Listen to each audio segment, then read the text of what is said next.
Welcome to the Daily Wrap-Up, a concise show dedicated to bringing you the most relevant, independent news as we see it from the last 24 hours. August 8th, 2024. Thank you for joining me today. I apologize for the long gap between the shows.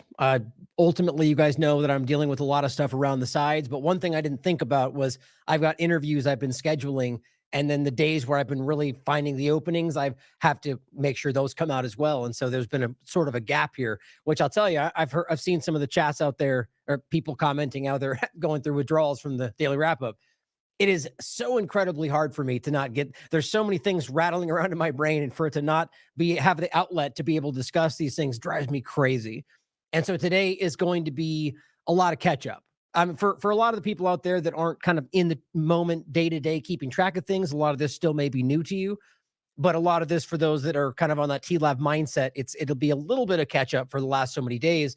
But I'm going to give you my thoughts on some of these things and why I think a lot of them are important, and some of which we've already addressed before it was kind of a big focal point conversation, like the Teiman torture camp, which we discussed a few shows ago as it was first breaking. And I've been wanting to follow up on it because it's just incredibly disgusting.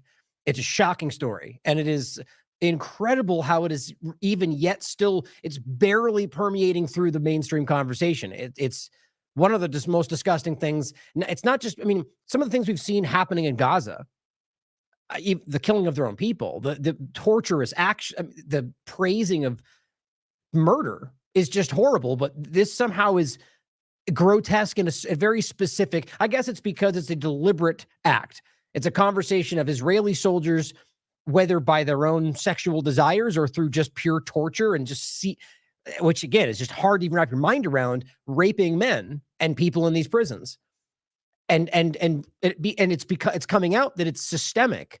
It is planned. It's organized. It's really a really hard conversation, but it's important that we see what this shows you about the Zionist organization that we're talking about, and the governments around the world who are also overlapped with Zionism, but also just blindly supporting what's going on over there.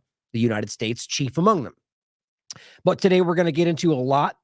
I'm going to start with just a shout out to a recent article from Ehret that I wanted you guys to see, but we're going to do a real big focus again around the Twitter GARM and larger point around it, the kind of technocrat manipulation that we're seeing.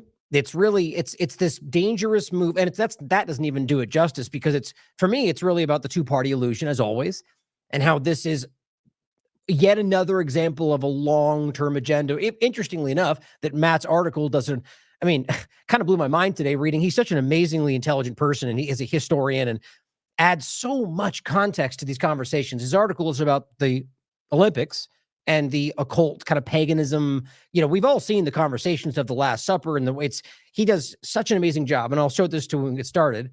But the conversation being this long-term, going well before go back to, AD times, like before.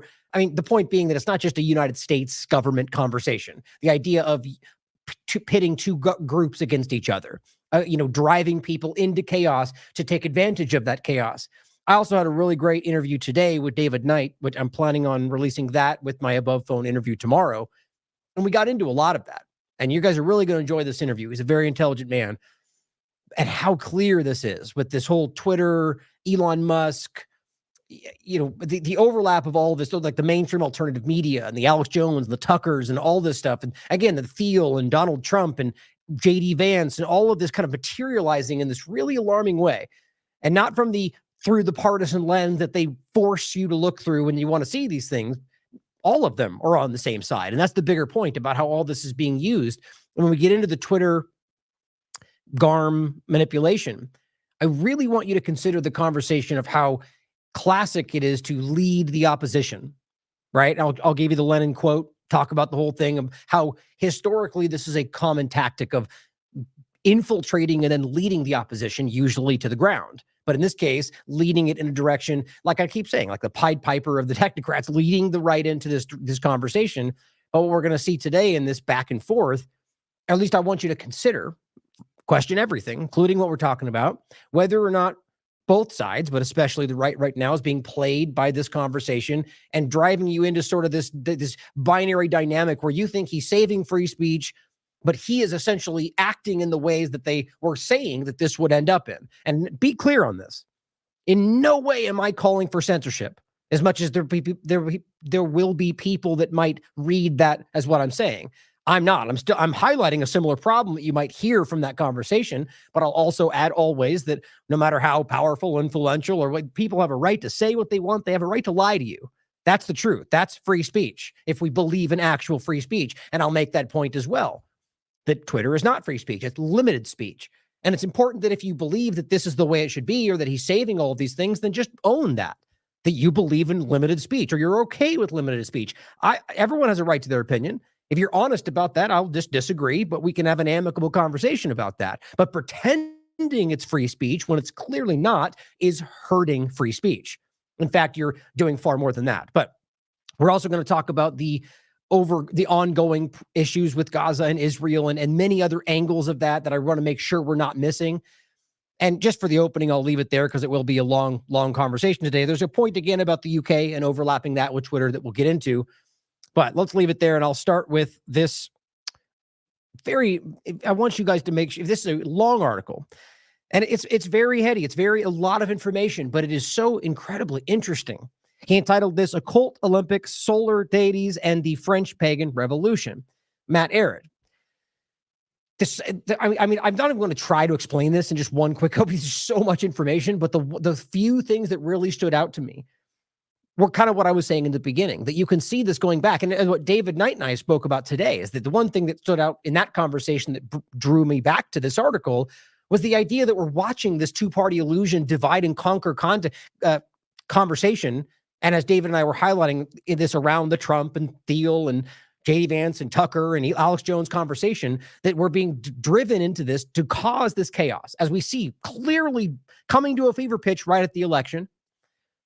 And the conversation was about how the chaos is created, and it's just one angle of all of this, to just like we talked about with the COVID-19 conversation, to put you in a position of vulnerability so you're willing to accept more control over your life.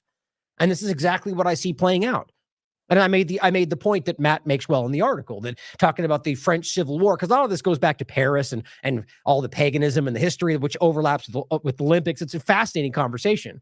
But the idea of the bloody French Revolution, what ultimately put a stop to that, stop to the bloody fighting amongst the population, was Napoleon Bonaparte, a dictator, framing himself as some sort of god king. And this is the same kind of idea, is that was why that was accepted. Because ultimately it was chaos, and people accepted that type of control because we needed somebody to, if I saw this funny meme going around that Elon was sharing about how it's like a 4-stage thing where weak men lead to hard times, and there's steps in between it, but then like hard men, or hard times lead to, power, strong men, and strong men lead to good times, whatever. And the point is that I'm sure, or as David makes the point, that like the American Revolution, for example, was a way where this ultimately took some positive steps. As we highlight, there were people in that room that clearly wanted what we talk about today.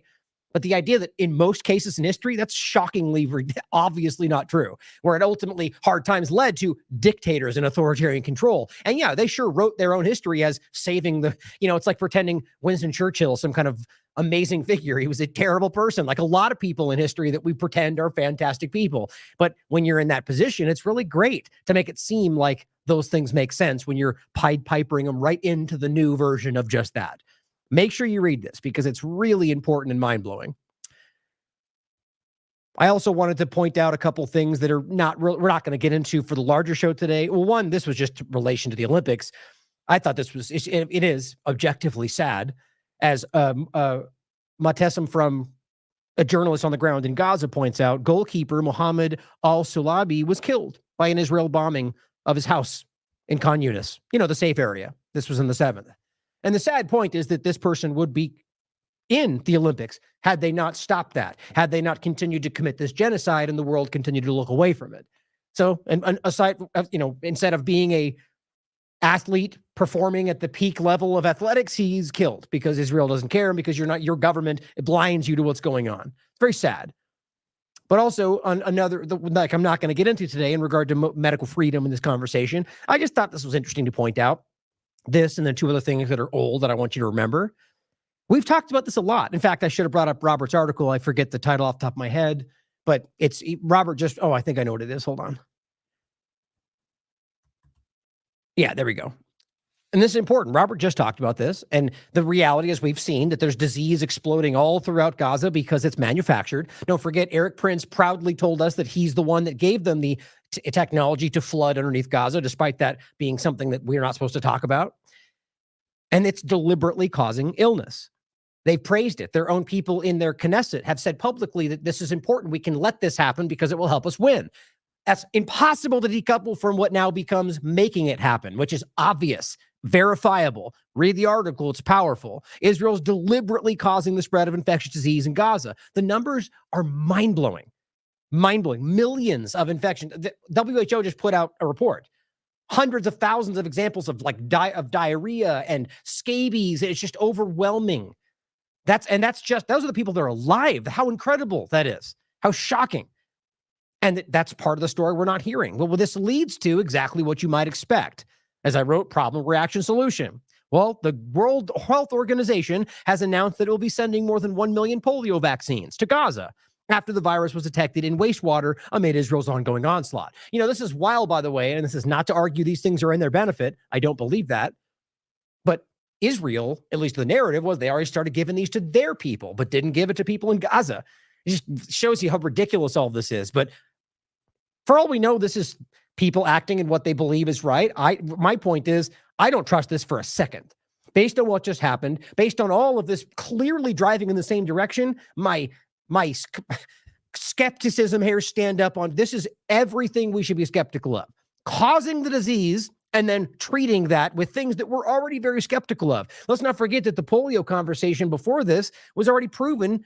The supposed outbreaks were literally derived from oral polio vaccines that Bill Gates and everybody else pushed forward. I mean, look, who knows what this will come to? They can make their own choices as people in God, but as I understand it, they're very resistant to stuff like this. But if we start to see something else happen after this, where we do not forget this.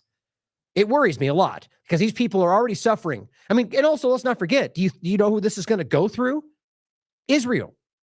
This will not get to them without first crossing the hands of the very people who are trying to murder, starve them to death, create disease.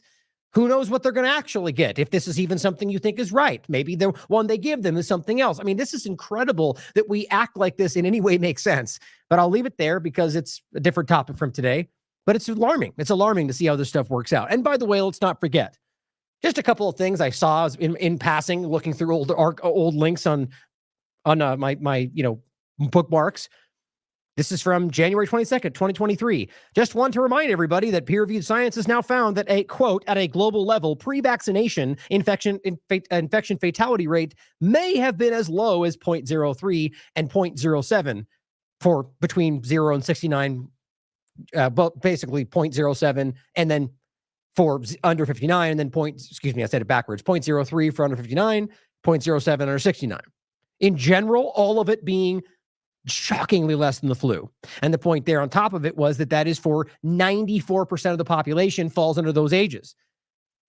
It was less than the flu, if even existed, mind you, and I believe that very strongly. The point is that even their own peer-reviewed science that's not challenged is telling you that they're lying to you, if it was even there. Maybe that's the point, to trap you back into assuming that it was there. Either way, you were lied to. I'm hoping somebody needed to hear that today. On top of that, also, I'll include our amazing interview. Taylor Hudak knocked this out of the park. Pathologist Arna Burkhart final interview, revealing the grave dangers of mRNA vaccines.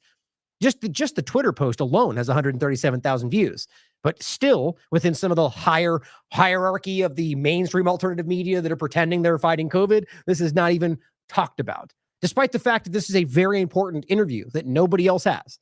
I'm only saying that not because TLAV, but because this is a powerful and pivotal discussion around a lot of these things, and yet some of them tend to clip things out and use them for their own views and not highlight what Taylor did, even give her credit, or TLAV. And there's something there that I want you guys to recognize that folds over into the conversation of the illusion of people fighting against the system. There are people that gained a lot of clout pretending to fight during COVID-19, seeing that it was obvious what was happening, that people were seeing it. The same thing's happening now. Doesn't mean you have to blindly ignore consider everybody's perspectives. Just recognize that anybody could be lying to you, could be playing you, could just be there because they want to get reach. Let me add this so we don't forget that for the show notes. As always, it'll all be down below for you guys to check out. Now, one thing I want to point out, now this tweet here, by the way, I don't know what this was, quite frankly. I'm thinking this is just one more level of either glitches or Twitter manipulation. I'm showing this to show you what people are saying, but since I'm showing you this tweet, I posted this because it was very strange.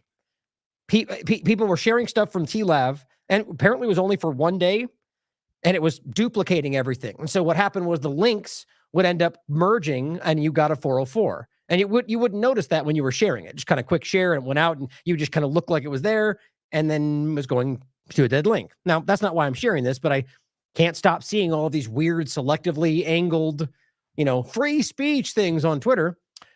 But this is what I wanted to show you. Same kind of conversation. In case you were wondering why in some cases you just can't seem to access TLAV. This person says, don't know if it's just me, but I literally cannot access your website for a while now. It says the site can't provide a secure connection, despite clearly, verifiably having an active SSL, having a secure, dedicated server on HostGator, which is probably going to change soon because I don't know what's behind this and what's going on. But this, I'm hearing this. It's a waterfall. I'm only going to show you a few examples. Here's somebody just commenting under what he said. Same. I can't get on TLAV on any browser on his phone. And this person's saying they can, but it's intermittent, right? I mean, from my perspective, I can see it on any browser I look at, even though there's other issues I can identify. Here's somebody else saying, and I just posted this, I'll come back to this later, the B'Tselem important human rights group post about welcome to hell. We're talking about the torture prisons in Israel. He says Google is blocking TLAV 2-3 days now. And this is a different thing, by the way. There's versions of this where it just goes, whoops, we can't figure it out. No secure. Sometimes it just says blocked. And I just talked about that a few shows ago. Selected by certain areas in the world, like geolocation. There's one of these search apps somebody showed me, and it literally says blocked. I mean, and I'm going to get into the point about Twitter that somebody found out, showing that Twitter has us completely tagged, 60 different tags showing that we are being blocked, being suppressed, and that's more than literally anybody I can see, because this was going around. If you might have seen this the last couple of days, I'm sure I'd love to see the other most censored people in the world who claim that, to compare that, but I'm sure Twitter is not censoring them. But the point on this is to show you that there's something weird going on. Now, I asked Ben if I could share this, and he said it was okay. We talked about this back and forth on our DMs. I sent him a recent article that I wanted him to share or to read. We go back and forth a lot of stuff. And he said, none of my browsers are letting me open that link. They all say there's errors of some sort. Now, realize how crazy this is. This is at a time when I'm looking at them on browser. We're using the same browsers. I can see them. Other people are sharing it. But Ben, for some reason, on no matter what browser he looks at it, can't seem to get it to work. Doesn't that seem odd to anybody? I just said, this is getting crazy. Dedicated server, HostGator, whatever else. These are things that certainly could be having a malfunction, but this is continually compounding. We've got 4 lawsuits from weirdly Israel overlapping groups and all sorts of things happening that certainly seem to be adding up to a focused, coordinated attack. You can ask yourself why that makes sense. But I wanted you to think about that ultimately right now, TLAV is definitely being suppressed, being blocked, being censored. Now, why is that? Right? This is not under some you're committing a crime or this is misinformation on a platform. This is at high level stuff from search engines stopping you from seeing what we're talking about. Now, there's going to be the claim out though, because you're spreading misinformation. Well, first of all, you're allowed to under free speech, but secondly, that's not what's happening. As our track record is undeniably clear. We'll talk about all sorts of contentious things. We'll talk about things that haven't been verified. Except, could this be possible? Might that be the case? But when we talk about things we can prove, there are very few exceptions in the past where we've made a mistake or said something that wasn't true in general, period. And then the ones that have happened, I will follow up on and go, here's why that mistake was made. You won't find that on damn near any platform, especially the mainstream alternative media and especially the corporate media. But yet here we are being censored. Now, let's talk about the censorship specifically and this very, very weird game that's going on between GARM and Twitter. I talked about this back on July 13th. Now, of course, this got wildly overshadowed because this was the day Trump was shot at. And what's interesting is it happened live. If you remember, I told you this was as our opening was playing. And somebody tweeted, hey, Trump got shot at. And, oh my God, so we tried to kind of talk about that live throughout the show. But the large conversation at the point was how crazy it was. I said Elon supporters blatantly ignore Twitter's partnership with GARM. Now, this is before the whole hype about suing GARM and Ben Shapiro and talking. The point was, this is at a point where they had been talking about how this whole thing was a problem. Twitter, Elon, saying how this was, remember, they pulled away from this because of that, telling us that GARM was part of the problem. Then they repartnered with them on July 1st. And you guys have hopefully seen this if you're paying attention at all.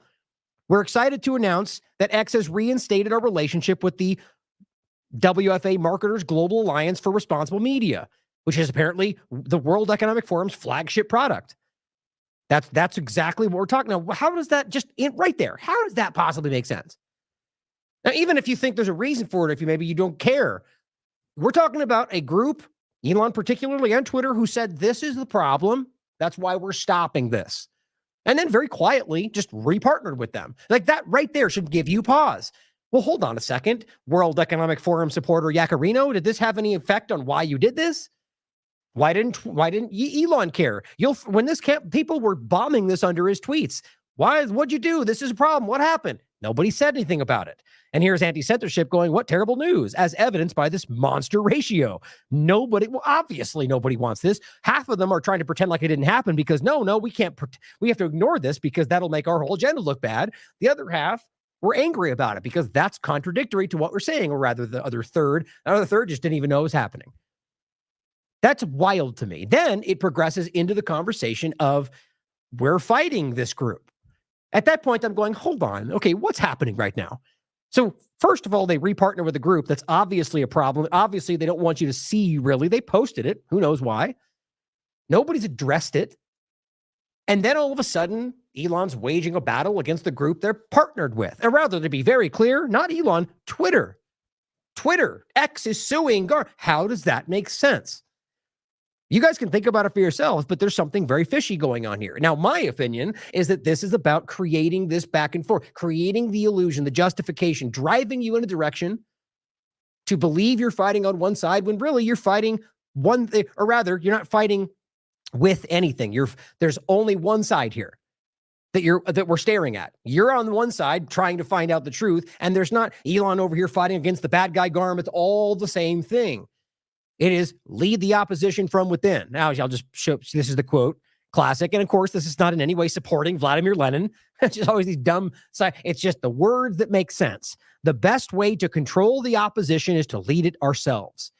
And that's something that people like Lenin and people that historically, this is what's done. This is what your government does. This is what happened with things like Occupy Wall Street or any number of groups where the FBI infiltrates and takes action, drives it to the ground, or otherwise uses that to their advantage.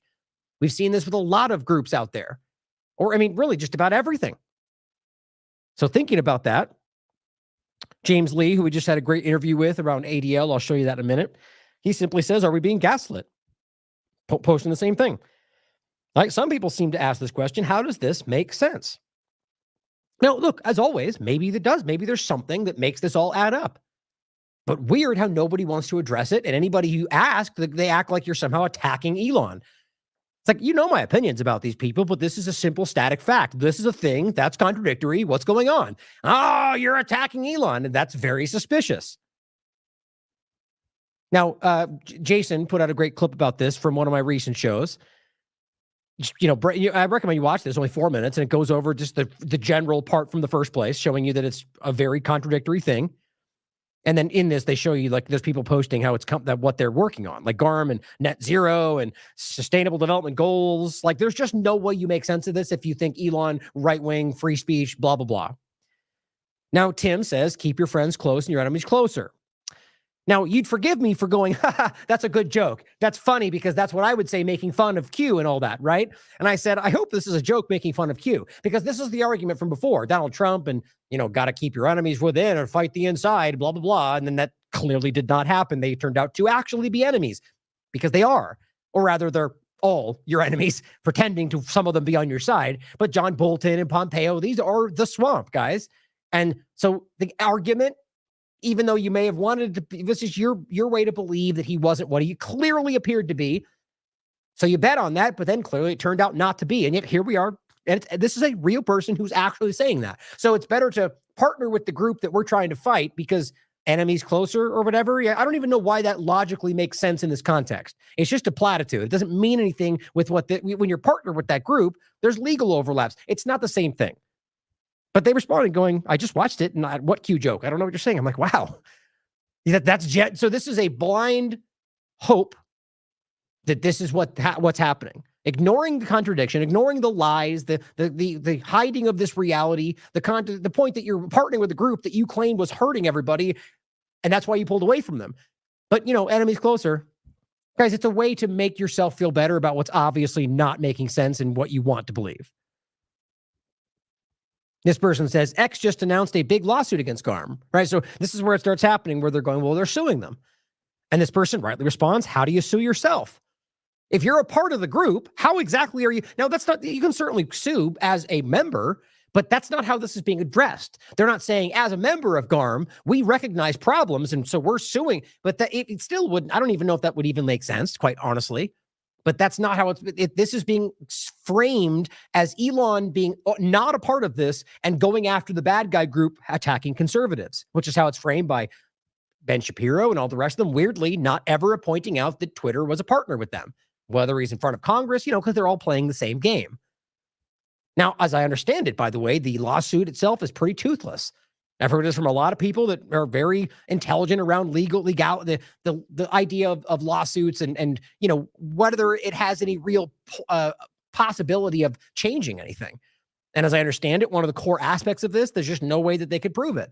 But the point is that ultimately, I don't think this is about changing anything. I think it's about convincing you something changed when everything's actually being cemented.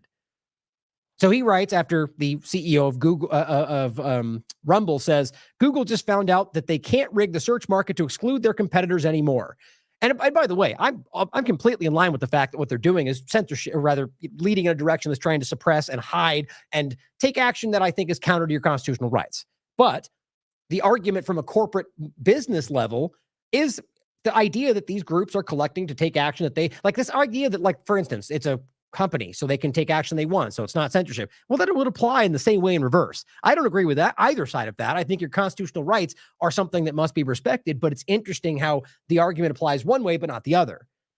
But he says, as soon as the cabal of advertisers and agencies will find out that they can't arbitrarily engineer a boycott of Rumble and X, we've joined X to sue them. So here they're claiming that Twitter, who is currently a partner with this company, is suing with that group, is now suing that group. Now, again, the point is, if you're, as ad groups, going to boycott these people that you don't think is right for your advertising agencies, isn't that their prerogative? I'm not supporting them. I'm just thinking that's what I'm saying there is that's why this lawsuit does not seem to have much merit to it. We'll see how it goes.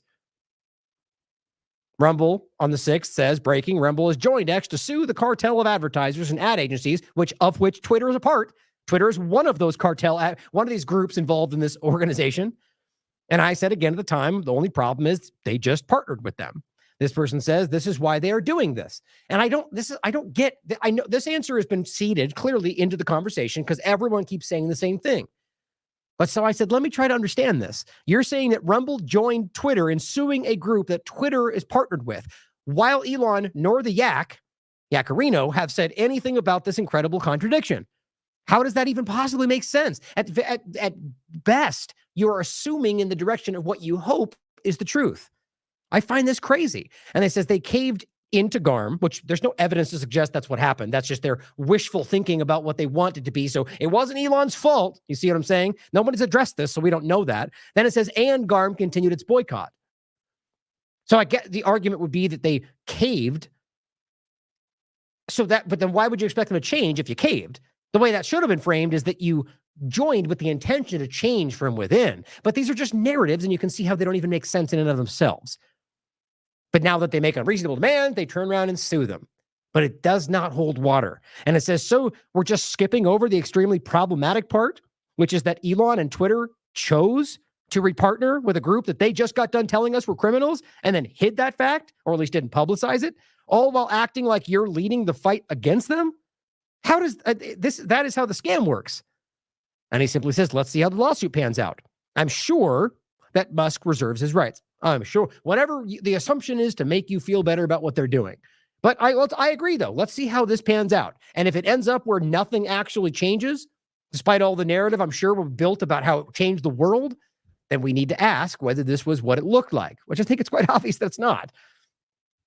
And this is a point I wanted to add just because I think it's interesting, the response I was highlighting a second ago. So again, my point was the only problem is that they repartnered with this group. How are we ignoring that fact? That doesn't seem to be angled in any aggressive, opinionated. This is a simple fact. They're partnered. They're going after them. That doesn't seem to make sense to me. That's all that says. And he says, yeah, because Elon's involved in the daily minutia of every single company he's involved. You always get that argument. Not what I said. It says, how about just posting your concerns without the douchey, I don't trust Elon Musk slant? How much money have you donated to Save America cause? What? And I said, oh, how childishly, clearly it irritated me, how childishly easy and embarrassingly self-serving it is to just assume he wasn't aware. Oh, so he's incompetent. Great defense. But on that point alone, I mean, I don't know why the argument that he's responsible, it's his company.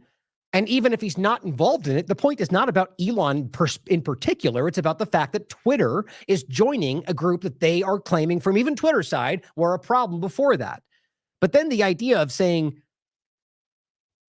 how about just posting your concerns without the douchey, I don't trust Elon part? I said, I was posting my concerns. Like, I don't understand how that's not perceived. That's exactly my concern. I wasn't aware facts could be douchey, apparently just the ones inconvenient to your worldview.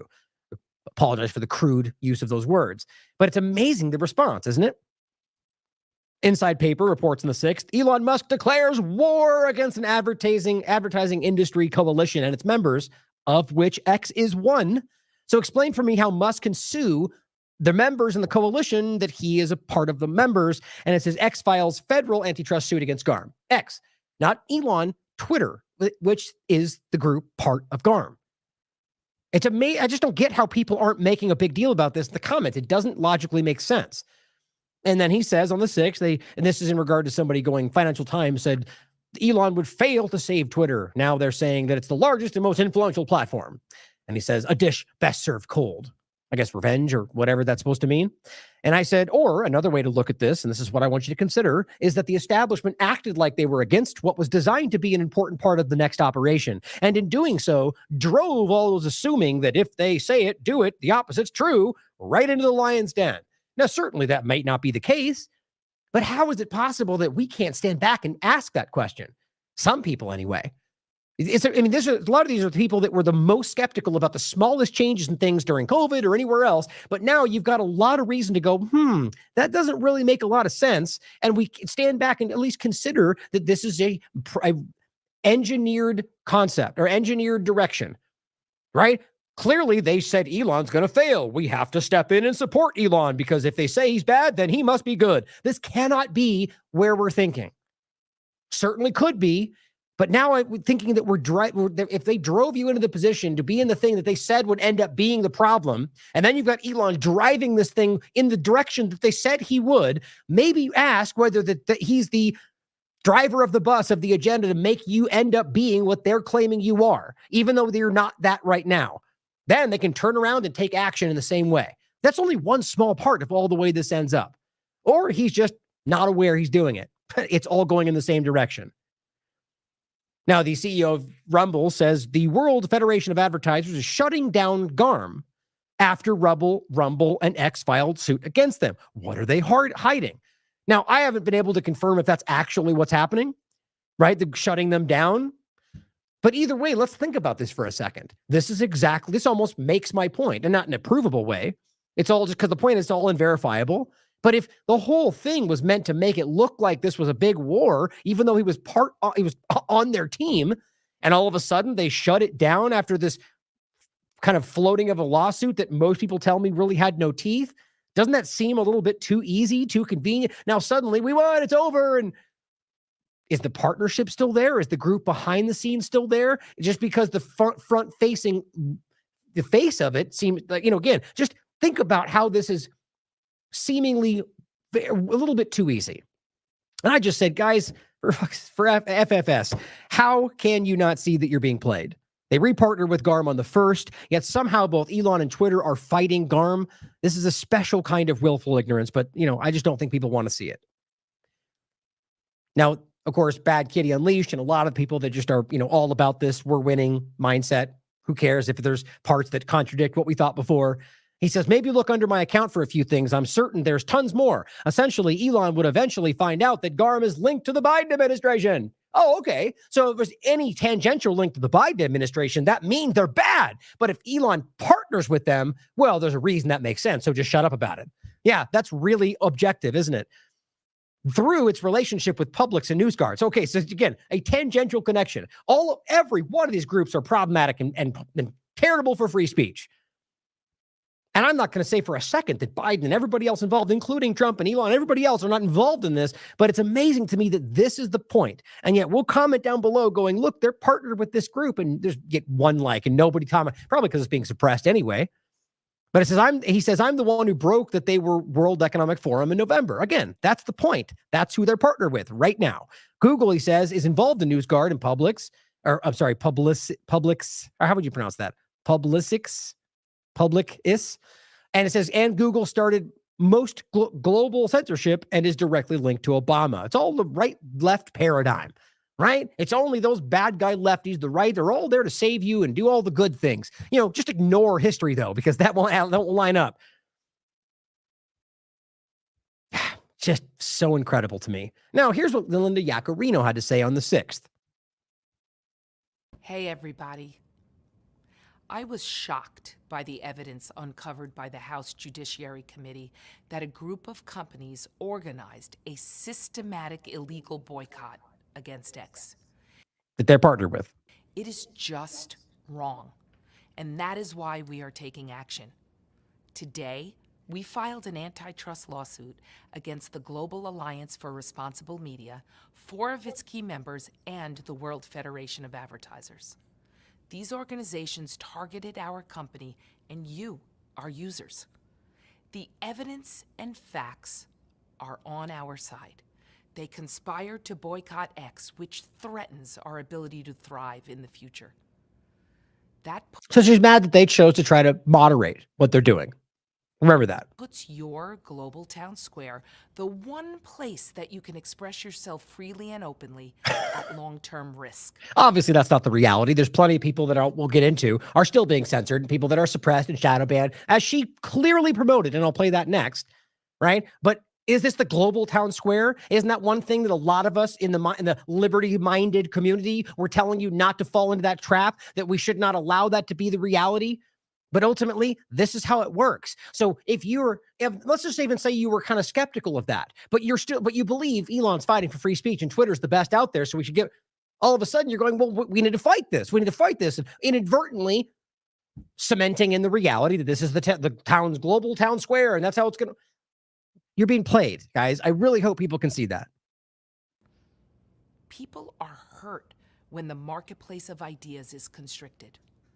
Which they do all the time. People should be able to monopolize what gets monetized. Interesting. Despite the fact that she works with groups just like that, it comes from the background of groups that are screaming about that and has said that's what she wants many times.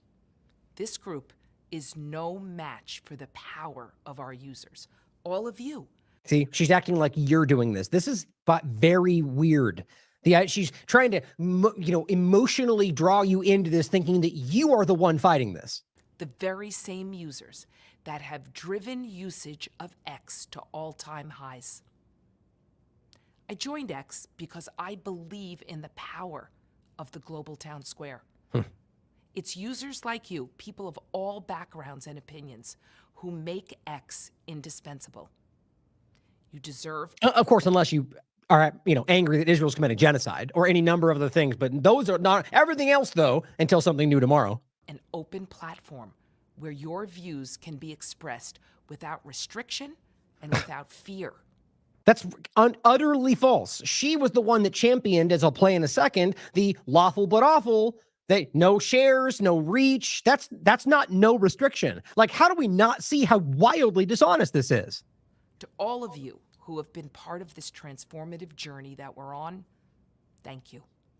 Rest assured, My God. X has never been more committed to innovating and expanding all of our global town square. Check this out. I didn't notice this until just now. Can you see what she's wearing on her necklace? It literally says free speech. My God. I mean, come on, guy. This is ridiculous. I mean, this is such a game to these people. And here, Patriot Voice points out, GARM works hand in hand with the ADL. And, you know, by the way, so does Twitter. Yaccarino has partnered with these groups before this. That's why we're clearly watching them suppress and censor pro-Palestinian content. But it says, why is X not taking action against the ADL like Elon Musk said he would? Gee, I wonder why. Instead, they're partnering with GARM and groups that partner with ADL. But here is a great clip put up by Casey Wright showing you Linda Yaccarino versus Linda Yaccarino. I was shocked by the evidence uncovered by the House Judiciary Committee that a group of companies organized a systematic illegal boycott against X. More of an open feedback loop for the advertising experts in this room to help develop Twitter into a place where they will be excited about investing more money, product development, ad safety, content moderation. That's what the influence is. That puts your global town square, the one place that you can express yourself freely and openly. We have built content moderation tools that have never existed before at this company. If you're going to post something that is lawful, but it's awful, you get labeled. At long-term risk. People are hurt when the marketplace of ideas is constricted. And we've introduced a new policy called freedom of speech, not reach. No small group of people should be able to monopolize what gets monetized. But more importantly, if you're going to post something that is lawful, but it's awful, you get labeled, you get de-amplified, which means it cannot be shared, and it is certainly demonetized. No small group of people should be able to monopolize what gets monetized. It is certainly demonetized. Well, look at that. I mean, let's be clear about this, guys. That is exactly what she's saying. You know, just like, there's a higher up little group of people, but if we're just in the Twitter ecosphere, they represent that little group of people. They're the ones in their little group deciding what is and is not monetized. Isn't that literally what she just said? We're talking about Linda Yaccarino, a very high influential, what was she before this now? But anyway, overlap with the World Economic Forum. This is not some little independent fighting insider. This is clearly exactly what she's talking about. They're just trying to frame themselves as the kind of outside the group fighters. That's not what's happening. Isn't it weird that every time we have this like a new rise of somebody fighting the power, that they always seem to come just from inside the power? Weird. Are they just, there's so many people who are outside of it all, who've been fighting their whole lives, who never get that kind of attention. But weird how we always lean in to the one who you know, who was in it, who was a part of it, but now I see the truth. And maybe we love to believe in the change kind of concept like that, but how often has that worked out? We're being played. We're being played. Great clip, Casey. I think that's important. Now, Elon shared this today. Usage of this platform reached another all-time high. Well, look, I mean, that's not something to even to be debated. I mean, obviously, like this is the point. I think, who did I talk about this with? Maybe, I think it was James Lee, actually, on the ADL discussion. I'll show you in a minute. Where obviously, of all of the main platforms, I think Twitter has the most amount in regard to just what you can say at the moment for most people. But there's plenty of other platforms that just don't have the reach that are complete free speech. Plenty of them, right and left for that matter, or just not anything. But that's to say that there's a reason, in my opinion, that's happening. You kind of partially open the gates, right? So some people are like, you know, and of course the people that benefit from it who blindly ignore that other side that people are being censored. It's just, this is the flip-flop of what it was before in a different way. And frankly, it's a lot more about social engineering, machine learning, manipulation, using your data. And so the point is they kind of want this stuff to be out there. But either way, as Kevin Sorbo writes, seems people like free speech. And this is my point from before. I said limited speech, Kevin, limited speech.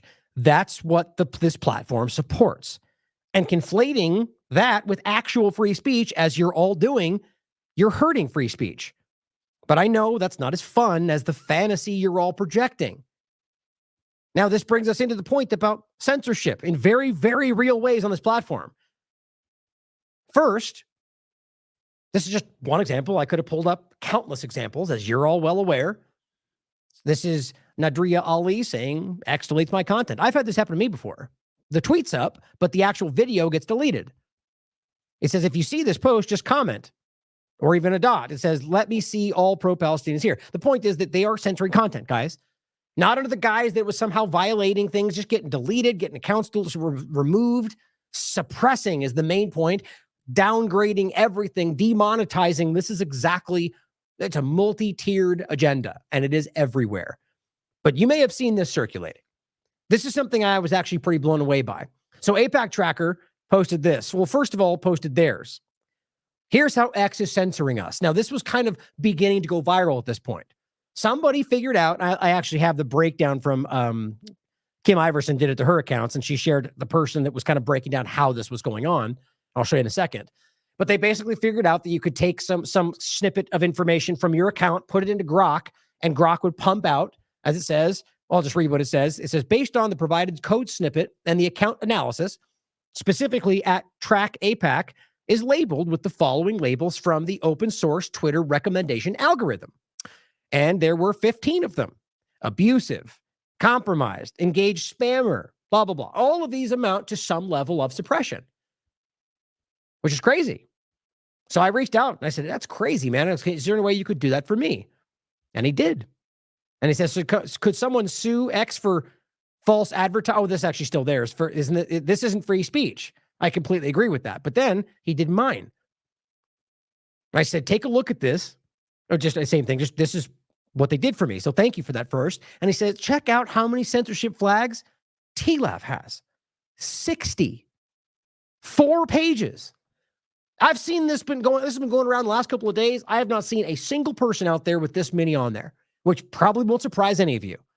But all these other claims of the most censored man in the world, I'd love to see that comparison. I'm sure there's pretty few of them, and you know who I'm talking about. The point is that all of this is on there from Twitter.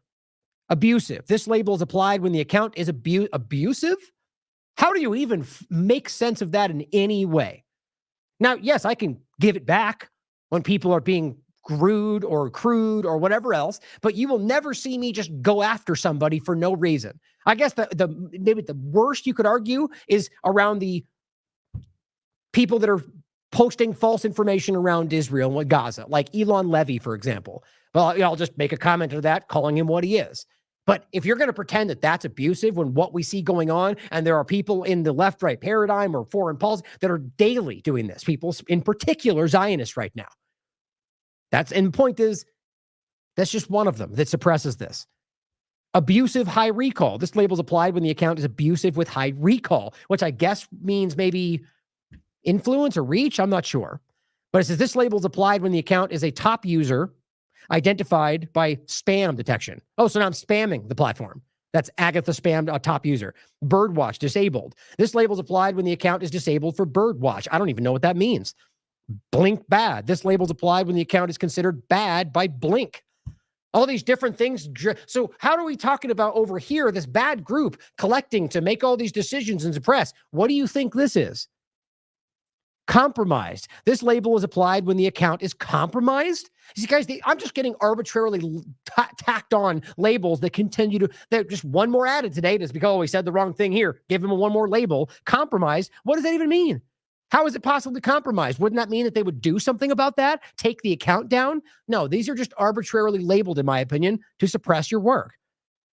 Do not amplify. This label is applied when the account should not be amplified. That's what Yaccarino was talking about. We're being suppressed. Gee, like we didn't know that. Posting things and getting the most, and very clearly by topic as well. You'll see some of these things get certain reach and some that just get like one like, you know, I mean, it's clear that there's enough people that follow this account where that's just not the case. They're just not seeing it. And this is not unique to me. This was going around until they decided to put a stop to it. And I'll show you that next. Look, the label when the account has duplicate content. In what way? This label is applied when the account is an engaged spammer. This label is applied when the account is engaged spammer with high recall. This label is applied when the account is experimental PMF user 1. What the hell does that mean? But there's some of these that are really interesting. Look at this. I got all of these. Experimental PMF user 3, user 4. I mean, then the next one, experimental SEH1. I don't even know what these things mean. The labels apply when the account is experimental SEH user 1. How much you want to bet if you find out what that means, that it's some arbitrary thing that has in no way applies to any account like this. This is just a way to suppress what we're doing. And ask yourself why TLAV has more than everybody else we're seeing right now. Yeah, I think you know why. Objective, nonpartisan. Gore and violence? Look at this. This label is applied when the account is associated with high precision gore and violence content. My God. This label is applied when the account is experimental health user 1. Who knows? Make sure you read these. I'm going to show you a couple that stand out. Actually, I haven't looked at all these. Not graduated. This label is applied when the account is not graduated. What, like underage? What the hell does this stuff mean? Look at this. This label is applied when the content has not safe for work banner image, like pornography. My God. This label is applied when the account is read only. Look at that. See what I'm saying? Like these are things that aren't even meant to be like you're doing bad things. They're just like blatantly suppressive, whatever they would apply, I think. This was the one. Look at this. State media account. This is exactly what I'm saying. This label is applied when the account is a state media account. So, I mean, I guess the way I would try to read that is like they're trying to suggest that I'm like being like this is an Iranian or Russian account or something. Or they're saying that I'm a state media account and they don't give me a badge for it. So screw that. The point is that this is all suppressive. All of it. Unbelievable. Yes, the state media account. Anyway, that unconfirmed email sign up, this label's applied when the account has an unconfirmed email sign up. How exactly are you going to make that make sense when I've got the check and engagement? Like the point is that would mean that I haven't even finished my sign up process. This is just straight up censorship, guys. Period. And I added to that what Gen X girl showed me. I said, so apparently, and this has been, I'll show you the next ones too. And this has been confirmed 14 times over by people that are been watching this, people that are, coders and so on. It says, so apparently after many people started taking advantage of this, and it was a lot, and for a minute there, it was all over Twitter, they updated Grok. I'm sure it was just a normal scheduled update, so we can no longer see the labels. Oops. Now the Elon fanboys will pretend that this never actually happened. Free speech, guys. Woohoo.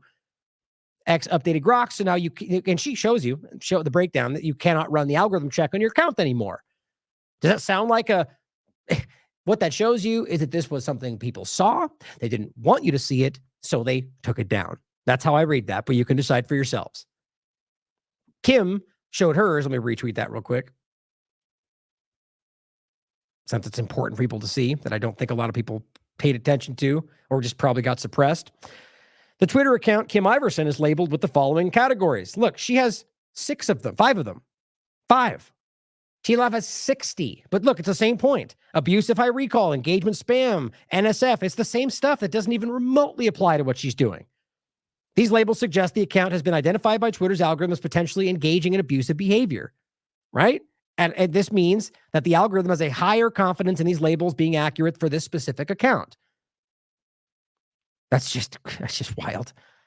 And then she says, here's how to find out. And this person's pointing it out. What the F, Elon? Of course, they're not engaging with this, guys. Everyone's pretending like it's not happening, who just doesn't want to see it. Same old games. He says, type into Grok, and he breaks down how to do it. Analyze the content for your handle. And you guys, others are included if you want to do it for yourselves. But point is, it's not happening anymore. They've suppressed this, so it's no longer able to be done. And just on that note itself, I really hope people can reflect on how incredibly obvious that is. That obviously we're being censored and suppressed and categorized and labeled. And here they are acting like we're waging some battle against the groups who are labeling and censoring and select groups who are deciding who can be monetized. You're literally describing Twitter. I don't believe this is honest. I believe this is some kind of a game to convince you that you're on the side fighting all the bad things. That's what I believe. And I don't know why that's that hard to wrap your mind around, seeing as how every other angle of damn near every other psyop that we've discussed is completely intertwined with what these people are doing, with what Elon is behind, with who they're working with. Here is Dr. Anastasia Maria Lupus, who did a poll. Now, who knows what, I think she, well, actually, no, I believe she's been pretty critical of Elon over the years, or since buying Twitter. But, very clearly, at least at first, was sort of like leaning into it, at least I saw, but good on her for calling it out, because she has. She's been pretty open about calling him out for censorship and suppression and so on. But she did a little poll. Elon Musk is deep state, ? 72% out of 20,000 votes said yes. That's not nothing, guys. That's pretty impactful. And by the way, the overlap specifically with the work she's did, a lot of people on that conversation are supporting Elon. And this is from her following. 72.4% out of 20,000 said Elon Musk is deep state. Now, you can decide whether deep state's the right way to frame it, but just simply that he's not on your side. I don't know. I hope people are starting to take notice of this. Now, we just recently talked on the 4th about U.S.-Israeli fifth-generation warfare. Israeli bots, destabilizing propaganda, and digital regime change. Now, I'm going to include this today, actually, because I forgot to put this in the show notes last time. And we've talked about this in the past. James Corbett did an amazing breakdown about this topic on April 18th, 2023. Your Guide to Fifth-Generation Warfare. It's an important conversation, and make sure you check this out, because this is what we're living through right now, in my opinion. And I talked about Twitter in particular, talked about this discussion, but I wanted to just one more time get into the point about the bots, because that's a whole another angle to this. So Brock did a great breakdown from that show. We are being gamed, deepfakes, AI, and fifth generation warfare. So you can check out just that section if you'd like. I've included that. Censored Man is the one that did this really great thread. We've talked about this already. But the Israeli bot problem. Now, this is, as if you understand this and break down the different, points he's made, he's posted this a lot over the last, I don't know, months or couple months, where he was the one that really pointed out the authentics discussion. Now, both of these things are still happening. Israeli bots, because of the CHEQ company he hired to stop the bots, an Israeli company has only flooded this platform with bots. I think it's by design. But the authentics verification company, which is an Israeli intelligence group, Unit 8200 overlapped and clearly is involved with a large portion of Israeli intelligence in their country. That's what's still being used to verify for Twitter right now. I just talked about this. It was because of the troll thing that was pretending to be TLAV, and I went to go report it, and it went to that and said, you have to click the box that says you're okay with Authentics taking your biometric data, even though Twitter doesn't need it. All of this is still happening, and those are other parts of this that show you very clearly this is not about free speech. But here, Israeli Minister of Diaspora Affairs in June, the Times released an article revealing that the Israeli Ministry of Diaspora Affairs set up a campaign using hundreds of Israeli bots posing as real Americans. These bots posted pro-Israel content across various social media platforms, including Twitter, primarily targeting Black Democratic lawmakers, urging them to continue funding Israel's war on Gaza. What this shows is that the Israeli government is directly involved in botting X. And we all know that. They've admitted this before, and creating fake profiles in order to shape pro-Israel narratives. This is just one instance of this discussion. He says, but believe me, there are thousands. Israeli reportedly used fake social media accounts to garner support. He says, so who's battling these bots? What would be former Israeli intelligence officer guy, or that would be former intelligence officer guy Tutunovich. And how did Elon find this guy to battle bots? Well, that's because Netanyahu himself asked Elon to have a meeting, and he discussed all of this, including misinformation, bots, and anti-Semitism. So yes, Israel supplies the bots, and Israel pretends to battle them. This is the company, Israel CHEQ, to help Musk battle bots on X. Has anybody noticed anything change? We all see the problem. Fake bots bombing your DMs, or I guess only certain people. And there's all these weird people pretending to be Elon. We talked about like the Bitcoin thing, but there's also people reaching out on Twitter going, hey, this is Elon's group or Elon himself. You need to help me with this. People are falling for this stuff, especially people that are less discerning. But he found this by looking at the likes. It was very clear that the likes, basically quickly sum it up, is that he noticed that there was a formulaic pattern to the way that they would collectively like things, and you would see like 30 views but 100 likes. And it was very clearly he recognized censored man through that, a pattern that may help him identify the bots. And then, almost like clockwork, the day after he posted that, they changed the whole platform to stop showing likes. And as he pointed out, at first it was actually optional. You already could do that. If you wanted your likes to be hidden, well, that was already the case. 2023, you can now hide your likes, but I recommend keeping them open. And then all of a sudden, he just decided to make them all private. Weirdly, a day after it got discovered that allows you to see the Israeli bot program. How you starting to get the picture? Hopefully. Now realize the BBC and plenty of others have already talked about this. This 2013, government pays students to fight internet battles. That's Israel. Here is a great breakdown from Al Jazeera. Are you chatting with pro-Israel AI-powered superbots? Smart bots have emerged as an unexpected weapon in Israel's war on Gaza. Lebanese researchers, Ralph Beidoun and Michael Seaman, from research and strategic communications consulting firm Influencers, decided to monitor how what seemed like Israeli bots have behaved on social media since October 7th. He says early on, pro-Palestinian accounts dominated the social media space, which, as Greenblatt admitted, was the point. We're having a generation problem, not a left-right problem, as much as they really wanted you to think that, just like with COVID.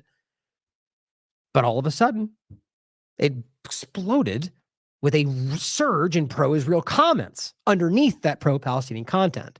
The idea, he says, is that if a pro-Palestinian activist posts something within 5, 10, 20 minutes, a significant amount of comments on their post are now pro-Israel. He says almost every tweet is essentially bombarded with swarmed by many accounts, all of whom follow very similar patterns, all of whom seem almost human, but guess what? They're not. They're actually bots. And he goes to makes a bunch of points in this about what constitutes a super bot. It's this overlap with artificial intelligence, and it's what's overtaking these platforms. By the end of 2023, and this is actually, make sure you hear this part. And we've heard this floated before, but it's really important, and there's a link to this data. Nearly half, at the end of 2023, nearly half of all internet traffic were bots. This is found by a study by the United States cybersecurity firm Imperva. Bad bots reached their highest levels recorded, making 34% of the traffic of all of the internet. Think about how crazy that is.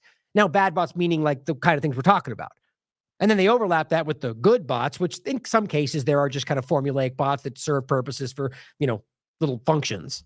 And they amount to 15%.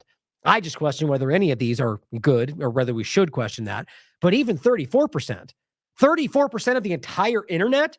How much you want to bet 30% of that's on Twitter? I'm kind of kidding, kind of. But it says, according to Beidoun, the pro-Israel bots they found mainly aimed to sow doubt and confusion about the pro-Palestinian views, as opposed to simply trying to make you trust them to believe them in future discussions. So this is a desperate reactive thing, just downplaying and hiding, confusing you about what is clearly happening. It says, quote, the ability of AI to create these larger bot networks has a massively deleterious effect on truthful communication, but also freedom of expression, because they have the ability to drown out human voices. So think about this. This is a whole other angle. Not using those bots, well, that's part of it, using those bots to flag you and get you actually censored, but just the simple presence of that many bots, like on Twitter, actually suppress your speech because they just drown out all of the human voices in very selective and categorized ways. So that's important to think about. Another angle for the person supposedly saving free speech, allowing the very thing that specifically hurts your freedom of speech, your freedom of expression, your ability to communicate, and just simply frustrates you because we can see how arbitrary, or rather artificial this all is. Very important to think about. Now, I'll include this as well. The art of deception, how Israel uses Hasbara to whitewash its crimes. It's important to understand this. This is not some kind of conspiracy topic as much as a lot of these things are kind of disregarded as like anti-Semitic. Hasbara is a public and very clearly verifiable practice. It's the name for what they call their propaganda platform. I mean, this is a public conversation. What they do is essentially, it's like a systematic way of using people like we just showed you on the internet or on wherever else. It's in real life too, but on the internet in particular, we're talking about, and going on there and trying to change the conversation and specifically through Hasbara in very deceptive ways. It's not secret, guys, and read it for yourself and you'll see it's very clear. Now, I just wanted to play this for you on this segment part. It's crazy to me. This is from 7 years ago. It's Haaretz.com. Israel's new Hasbara app. That's perfect. Now, it's framed in a very positive way, but this is about, hey, download the app. As it says here, to recruit you and arm your phone.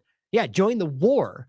That's how this is framed, to fight the bad things. And in most cases, you can show that the narratives are simply being suppressed that they find inconvenient to Israel. In no way are they wrong or incorrect.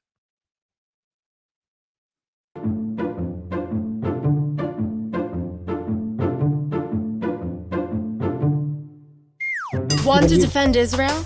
Even using U.S. propaganda. See that? We need you to fight for Israel. That's pretty interesting. Want to defend Israel? Log on to 4IL, download the app, and share the truth.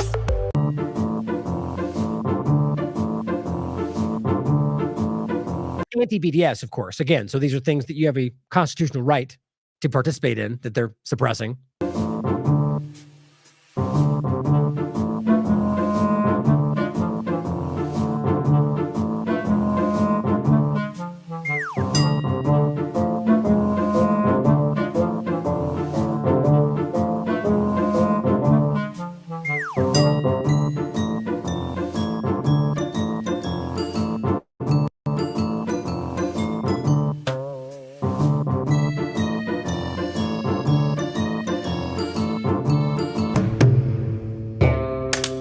You know the truth about Israel. I know the truth about Israel. It makes you angry and helpless.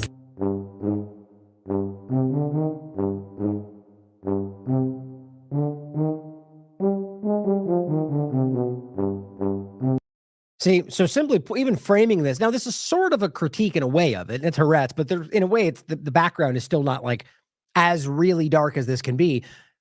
$36.2 million budget devoted to fight delegitimization of Israel.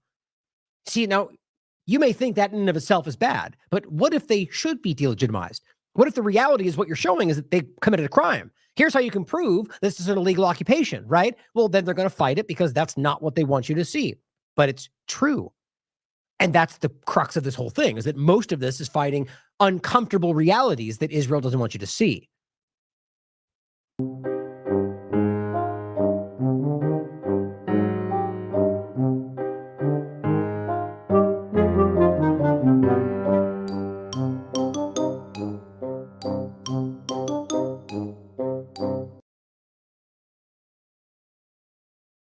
For the podcast, it says, so with all these new soldiers in the front on the social media front lines, you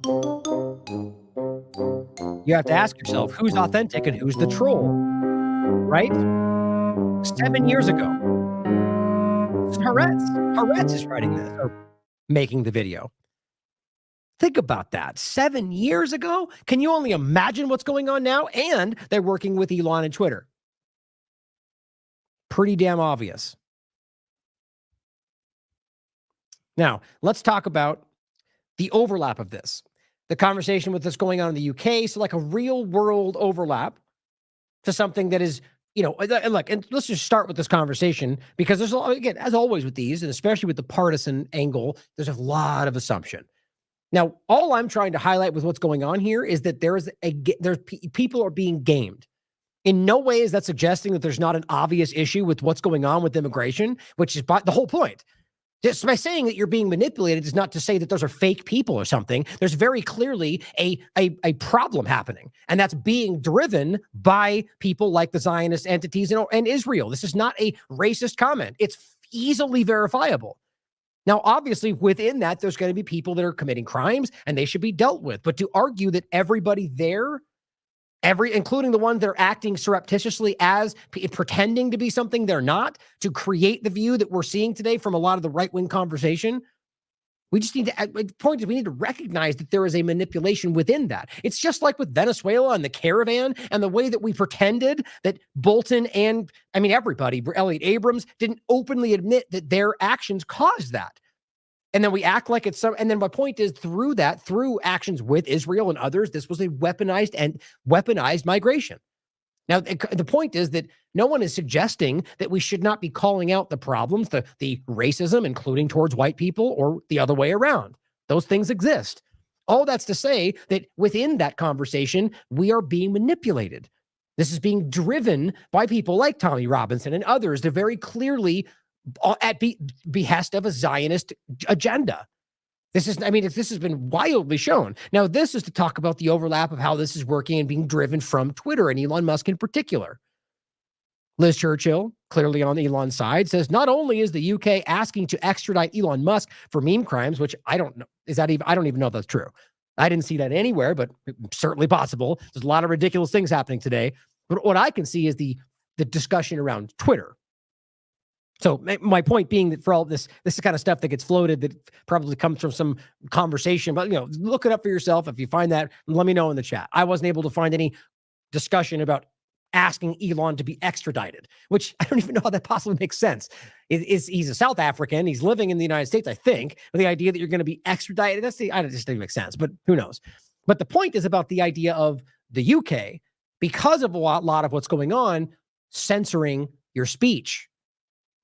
And of course, everybody should call that out. But then you got the Elon side of this acting like this is what's happening. The other side is doing this. And yes, that's the truth. But we just went over how that's not really the side that he's on. And I think the problem is we're being set up in this binary way using things that are being manufactured.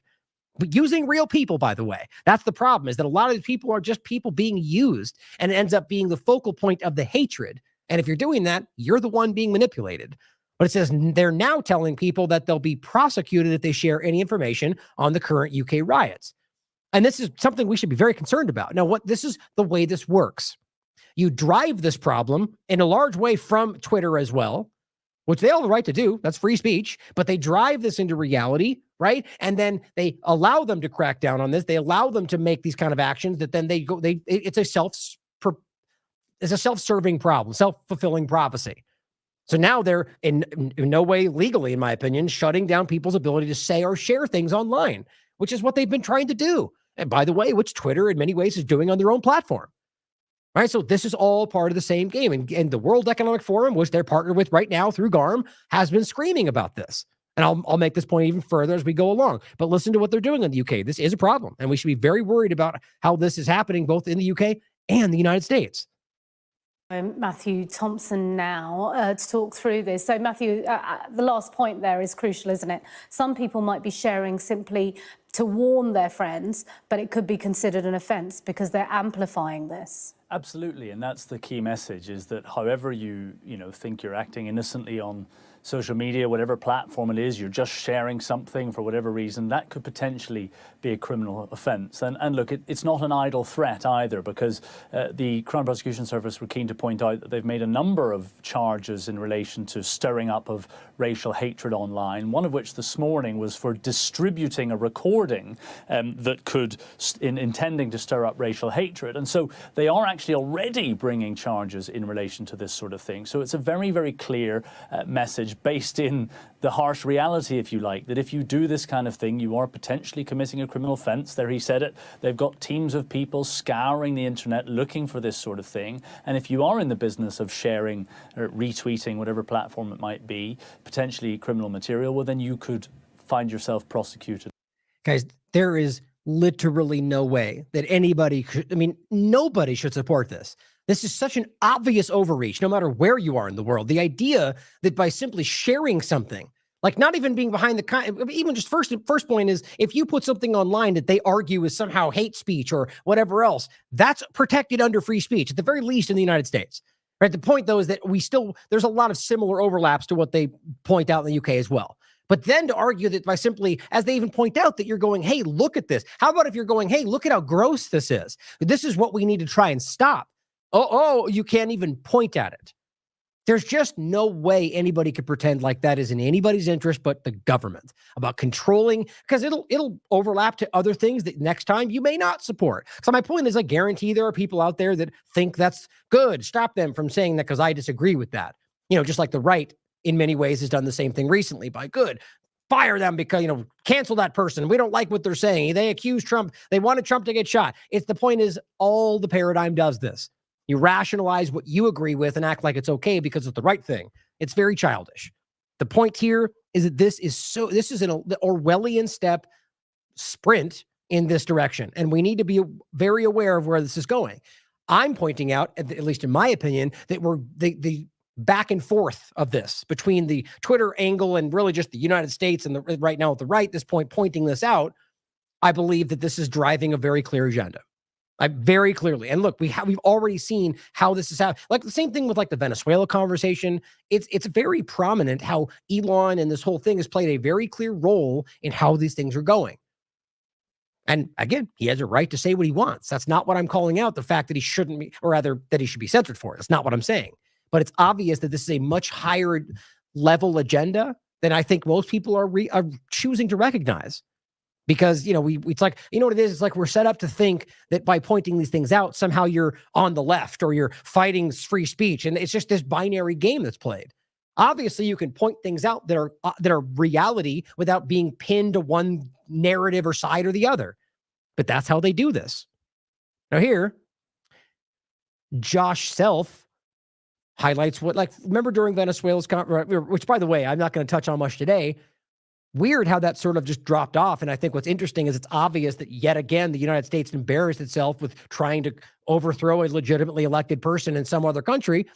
But I'm sure it's not going to stop. There's still actions happening, but it's just embarrassing how much that went wild. And how Elon, at least 3 times that I personally saw myself, shared things that were verifiably false, which you have a right to be wrong or lie. That's free speech. But recognize that.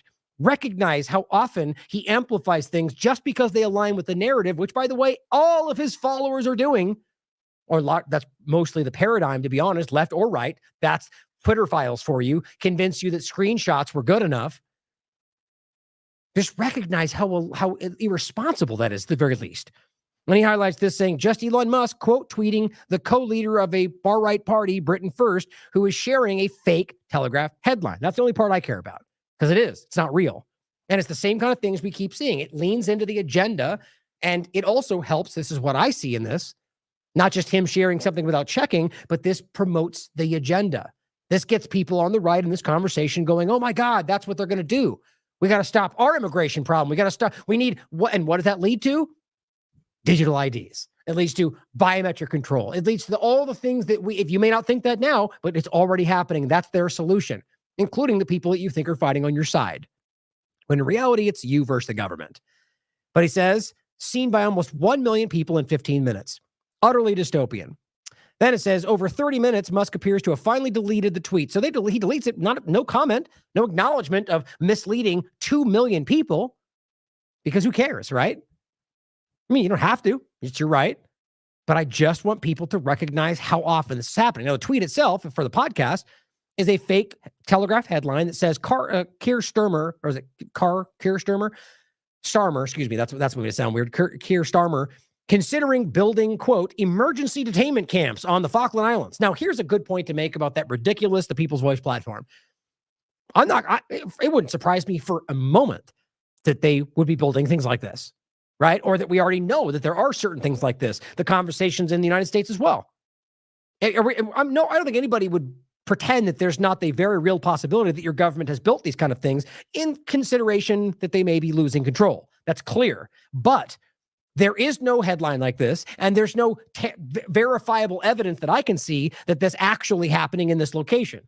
And maybe it exists. The point is that nonetheless, it is still important to call out that this was a fake headline. You see, my problem there now is people like that People's Voice platform is they are intentionally misleading people with subjective and assumptive directions, leaning into what may be. And then when you point out that they're actually lying about it, you get attacked by their followers because you all know it's actually happening, because they don't really care that they're being lied to. It's a game. It's team sport politics. So in this case, he deleted it because it's not real. Just want people to think about that. Now, again, the point from before, and this is what I think the crux of this issue is, what I really want you to consider. The best way to control the opposition is to lead it ourselves. Vladimir Lenin. This is it's a classic tactic that's been used damn near everywhere. And I believe we're watching it right now. And in any number of angles, the mainstream alternative media, this Elon saving free speech, Trump and the elections. I mean, we are watching the game played out. And look, I hope I'm wrong. I hope in everything I have, I hope that I'm wrong, because why wouldn't I? I want the positive things to happen. The problem is that I think we're being snowed. I think that we're being misled by the people who are giving you what you want to hear and then never delivering, like we see over and over. And then the people that might at that point go, okay, wait a minute, I'm done. They get pulled back in by the leaders of their paradigm side, who aren't really on your side, who don't really care about these things, who are either making lots of money by playing the game or are part of the agenda or just don't care because it's fun. Those people are the ones, the partisan screamers that get you pulled right back in, hoping that, well, I do trust Tucker. He does care. He is a Christian, whatever the narrative is, and you fall back into it again. Trust your gut. If you see something that doesn't line up, pause, take a step back. Don't lean back in because they just convince you that's what you should do, because Team Party or because the Republicans need to win against the Democrats. Trust your gut and logic. The politics are the problem. Now, here is a guy who made a great point about what I keep talking about. Just one guy from the UK, not sure who he is, just saying that we're being played and telling you how this will lead. Now, you question it, come to your own conclusions about what's happening here, but I really want you to consider, let's just even say exactly what you think is happening. This could also be happening on top of that. Here's what he has to say, shared by John O'Looney. This guy from the UK is telling you you're being played. I just want to quickly do a part 2 from the video last night that I did regarding what's going on in the UK, in Southport, Hartlepool, Downing Street. There's things happening everywhere on this land at the moment. However, I just wanted to let you know, in plain and simple terms, we're walking straight into a trap.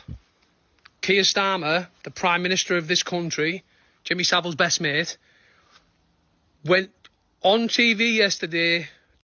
Don't miss that little part, by the way. Jimmy Savile, like the known pedophile who apparently was raping children in the what is it? The Royal Palace. That's not a joke, by the way. Very, very, very real information that literally everybody seemed to know about and did nothing. It was their Epstein. Just remember that. This is a much bigger problem that we aren't talking about in a lot of different ways.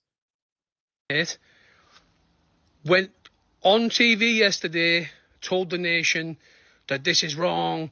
You're attacking everything, the mosques and everything. Not that we have a problem with the mosques being here. Glitched out there. I would rather have 100 places of worship than 100 bars. Now, I'm sorry to people that fucking love the drink. However, it's time to put down the stupid shit. It's all about the children, their future. And it's looking dangerous because we're about to walk into a trap. The government want us to kick off. They want us to riot against the police. Exactly. They want to call in martial law. And once they've called in martial law, guess what happens then? They bring in the digital ID. Yes, you're from this country. You're identified. Off you go. Everything's peaceful now. And that's when the digital currency comes in place. Go Google it. The bank. And this is just like we're talking about on the border. It's the same problem, reaction, solution. It's very transparent. Now, that can also exist on top of what you may think is actually happening. I just want you to also add the layer with, and it's more than just Tommy Robinson, but that's the most obvious, verifiable Zionist example of driving this.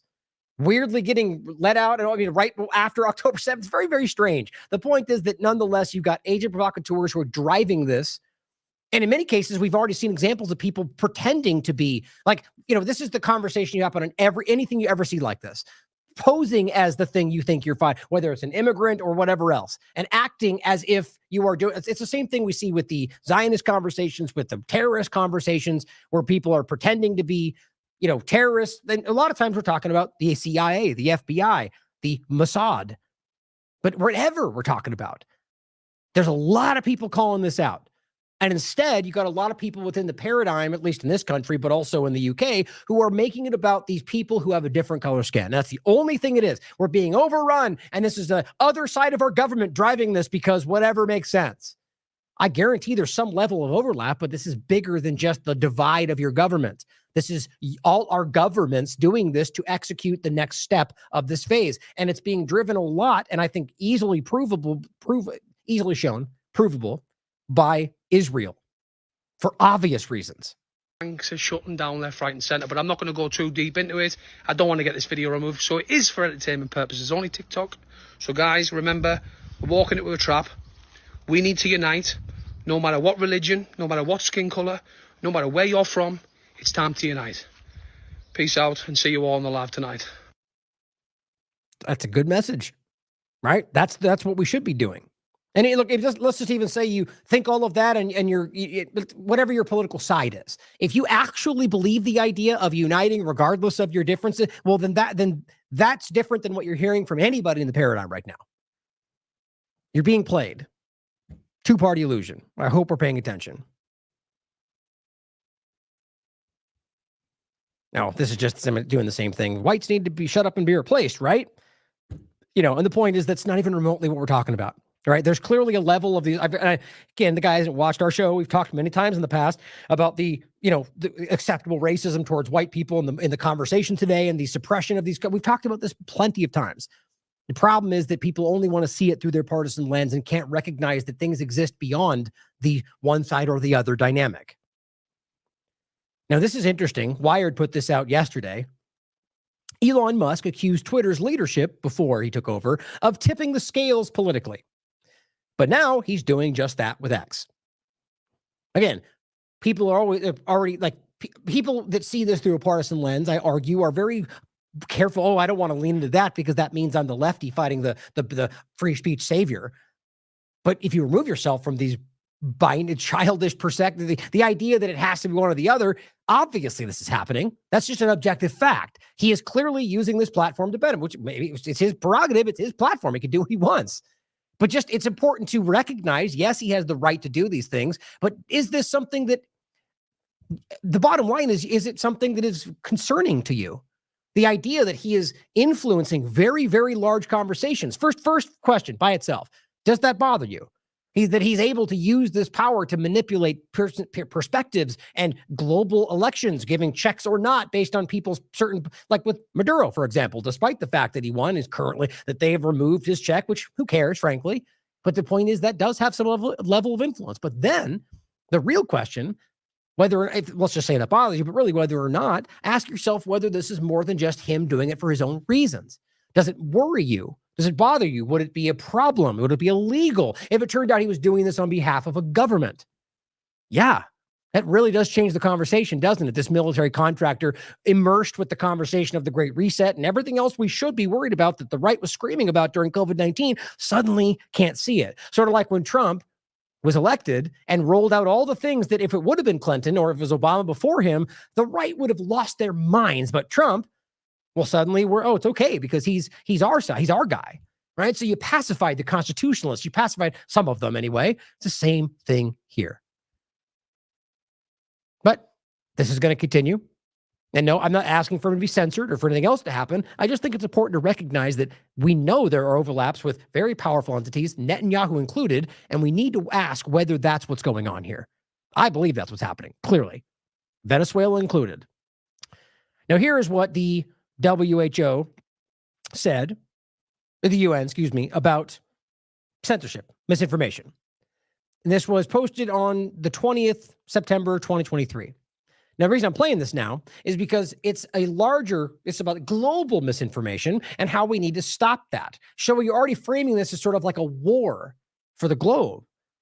Now, ask yourself how these two things fit together and how we're watching him sort of be playing a role in creating the thing. Now, this is my point of the larger discussion about how when this first started, they said, Elon's going to turn this into a Nazi platform and it's going to spread dis and misinformation. And a lot of us were like, we're mostly just leaning into free speech. Well, we have a right to do all that. The point is, we do.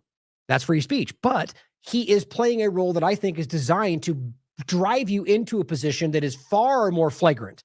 Not just accidentally sharing the wrong thing, but almost driving people to change the conversation in very deceptive ways, which then is a first step in them going, see, that's what you guys are, like we predicted. Now we need to do something about it.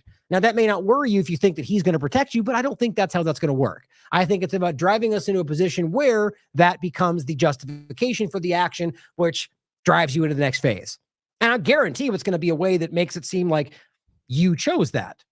Right? That Elon rolls out digital IDs or however that works, or they lean into the Jamie Dimon, cryptocurrency under Trump and we pretend like that's not the same thing. It's all happening in front of you.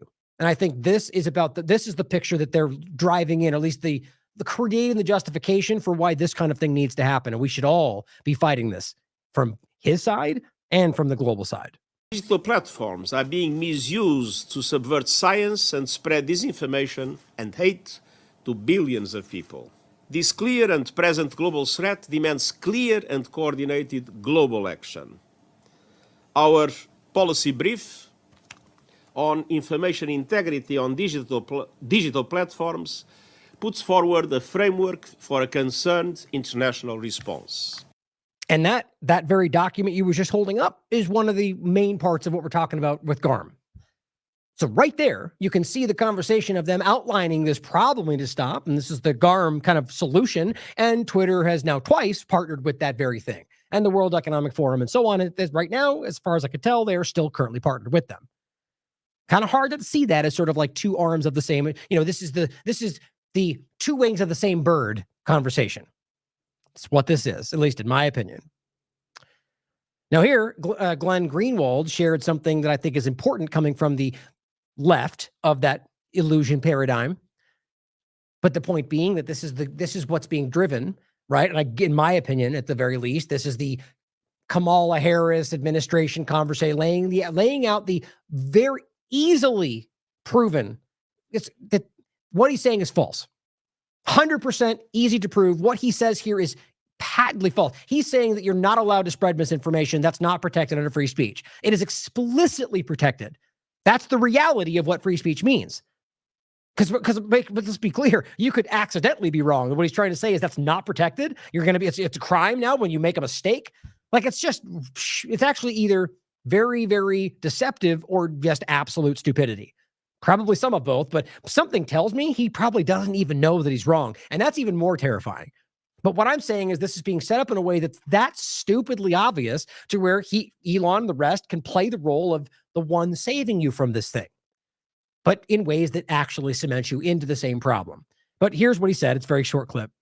I think we need to push back on this. There's no guarantee to free speech on misinformation or hate speech, and especially around our democracy. I don't even know what that means, especially around our democracy. He's like, well, maybe I'll just add the word democracy for kicks. So the point is, yes, they both are, without question. And then apparently, especially around our democracy. I don't even know why that makes sense with the conversation. But realize that what he's doing there is presenting something we know is false. So we react. That's how I would read that.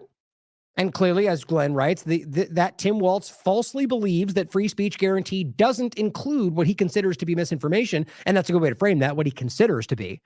It depends on what you think. Or hate speech will bother almost no Dem supporters, since the vast majority of them want the state to be empowered to censor dissent, which is fair. I argue that's a very clear statement, but let's realize that's now happening on the right, just in different flavors, where they justify the censoring because a person made a joke about Trump's assassination or whatever it is. It's beginning in the same ways. Now, yes, as always, these things are slanted one way or the other. There is usually a slant, but the whole point is how you drive the other through other manipulations, drive them to sort of meet in the middle. The point is I see this building. Shannon Joy makes a great point here, and this is the same conversation. Here's J.D. Vance visiting the border, making a whole statement about how we need to do. And the point, as usual, this is a setup, she says. They want a virtual smart wall and biometric surveillance for every American. As Whitney wrote here in this great article, it's very clear, and it's a nonpartisan agenda, and Trump and the rest of them have talked about the biometric virtual wall or whatever they call it. That's what that means. But because you pretend that he's on your side, they're blindly hiding themselves from it. And she's right. It's a setup. It's happening on every single angle of this. Now, you don't have to blindly trust me. Do your due diligence. Come to your own conclusions. But I think it's pretty obvious. And that's where I'll include the point about the SAVE Act, which was also rationalized because of their threat of immigration, which, again, we've proven that they're at least driving through their belligerent foreign policy, but I think genuinely manufacturing. And I think that has to do with Israel as well. And this is very easy to prove. The SAVE Act, Real ID into ID 2020, using the two-party illusion and the election to usher in digital IDs. Make sure you watch this. I think it's a very easy discussion to see. It's a Trojan horse, including, like, you don't need to have a bill, which, again, the point was around the SAVE Act. I agree with the general premise. That if there's people who are voting illegally, we should make sure that we should care, right? But we don't need the real ID and ID 2020 aspect of it. There's plenty of ways you could make this happen without shoehorning in what will ultimately be the only one that you're allowed to use that forces you with digital. That's what the real ID and ID 2020 are about, digital identification. And the Republicans, because they're seeing the idea that we're stopping illegal immigrants voting, apparently, that just gets right over those. I mean, again, Republicans, there's a lot of conservatives that I think see this. Now, we had to bring this over. Well, really quickly, though, just I made all the points that I want to make there. But I just want to stress yet again that no matter who you want to be, what you want them to be, Trump or Biden or whatever else you believe in, always be willing and able to stand back and ask, is it possible that he's lying to me? As much as you want everything else, is it possible that he may be lied to? That's the point I made about Trump the whole time. Yeah, I'll give you the out. Maybe he just doesn't see it. Maybe he's blinded by his own hubris, that he won't allow himself to recognize, or why he still supports the very, very deadly injection. It's the point is just be willing to ask whether or not they themselves could be misled, whether there's a larger thing happening. And if you're able to stand back from that kind of blindness inside, these things are contradictory. You can see that there's overlapping contradictions. You can see there are things that just don't make sense. And at the very least, don't put that away. Maybe just decide, okay, well, I don't know what it is. And that's very fair. That's what you should do, but put it aside and don't forget about it. What makes this make sense? Why would there be a contradiction? The problem is the paradigm, the two-party illusion drives people to want to ignore it. Whether it's because you want to win, because you believe he'll save you, because God sent him, whatever it is, they're driving you to ignore your own instincts. Don't let that happen. And on that very note, this is an important conversation. James Lee did a really great documentary. It's about 21 minutes long. It's not long. It's a very well done documentary. And I titled this interview, The True Nature of the ADL and How It Spies on Americans for Israel. I mean, guys, it's just the easiest thing in the world to prove. And he does a great job of doing that. It's a great discussion. Now, I hope that the idea of this is to recognize that the ADL, as well as AIPAC, by the way, different thing, same conversation, right? One is supposedly a civil rights group, which it's very much not. One is supposedly a lobbying group, which it's definitely lobbying, but it's an asset of the Israeli government. The point is both of these things present themselves as American. That just happen to care about Israel because of the American Jews that live here. That's not what's happening. You can prove both of these groups were initiated, that are arms of the Israeli government.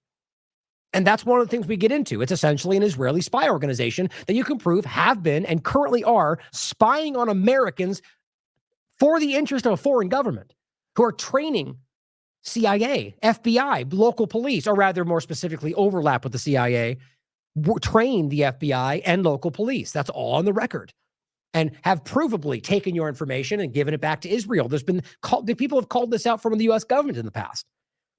It's a very terrifying reality. So I'm going to play you a couple quick clips of this just to give you a taste of it. Make sure you check this out. ADL is an Israeli spy organization masking around as a supposed civil rights group and doing real harm to the Jewish community writ large in order to run cover for the state of Israel.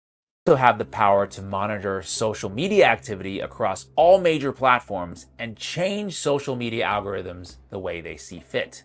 Don't believe me? Well, here's Jonathan Greenblatt, the CEO of the ADL. We work with YouTube to get them to change their algorithms. We work with Facebook on trying to use a redirect method, so when you search for Holocaust, you get directed to like a Yad Vashem page.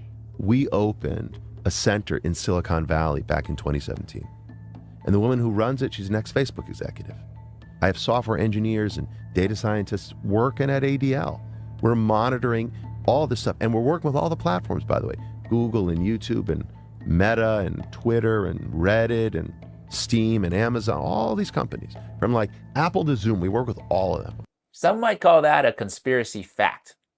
Just saying. And if their ability to influence big tech and media isn't disturbing enough, the ADL also partners with payment platforms like PayPal to monitor online transactions and cancel payment processing for those whose speech they disapprove of. Right. Just to understand this, is this simply a research effort, or is the ultimate goal, I imagine, to effectively defund them, which is to say that PayPal would effectively turn off the spigot, or at least turn off the ability for them to fundraise using PayPal? That's correct, Andrew. Well, you guys all remember what happened with us and PayPal, right? Well, that's interesting. I mean, who knows what the drive was, but it's the same point. So recognize what they're highlighting there. And to be clear, they still very clearly, as by the admission of Yaccarino, completely work and influence Twitter. That's on the record. They made a point to say they partnered with the ADL. And all he's telling you is right there, we can influence what is allowed to be posted on Twitter, as well as all the rest of them. And we're watching that play out right now. We're watching the Israeli bot company flood it with bots. We're watching the Authentics group take your biometric data and use it for their own purposes. This is alarming as hell. And people who just don't want to see it because of partisan dynamics will blind themselves to what's going on. But this is a really powerful interview. Really, make sure you watch his documentary. But then our conversation does definitely add some things to it. And weirdly enough, the whole time he dropped out like 5 or 6 times, and he was so baffled by that. He was like, "I've never had this happen before. Only maybe once in the past 5 times in our interview." It's pretty incredible. But I think this is very clear. Now the point about let me make sure there's another point about.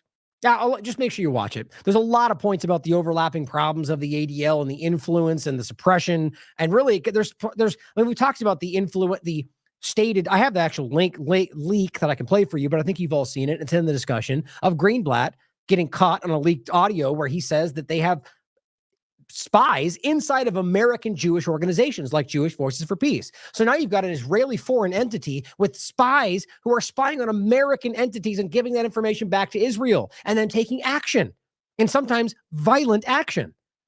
That needs to worry everybody. But on the same overlap, I made this point about AIPAC. And the point is that these are both the same kind of different things, different categories, but the same kind of concept. Now, I made this point in a previous show. The American Zionist Council was an Israeli lobbying group founded in 1949.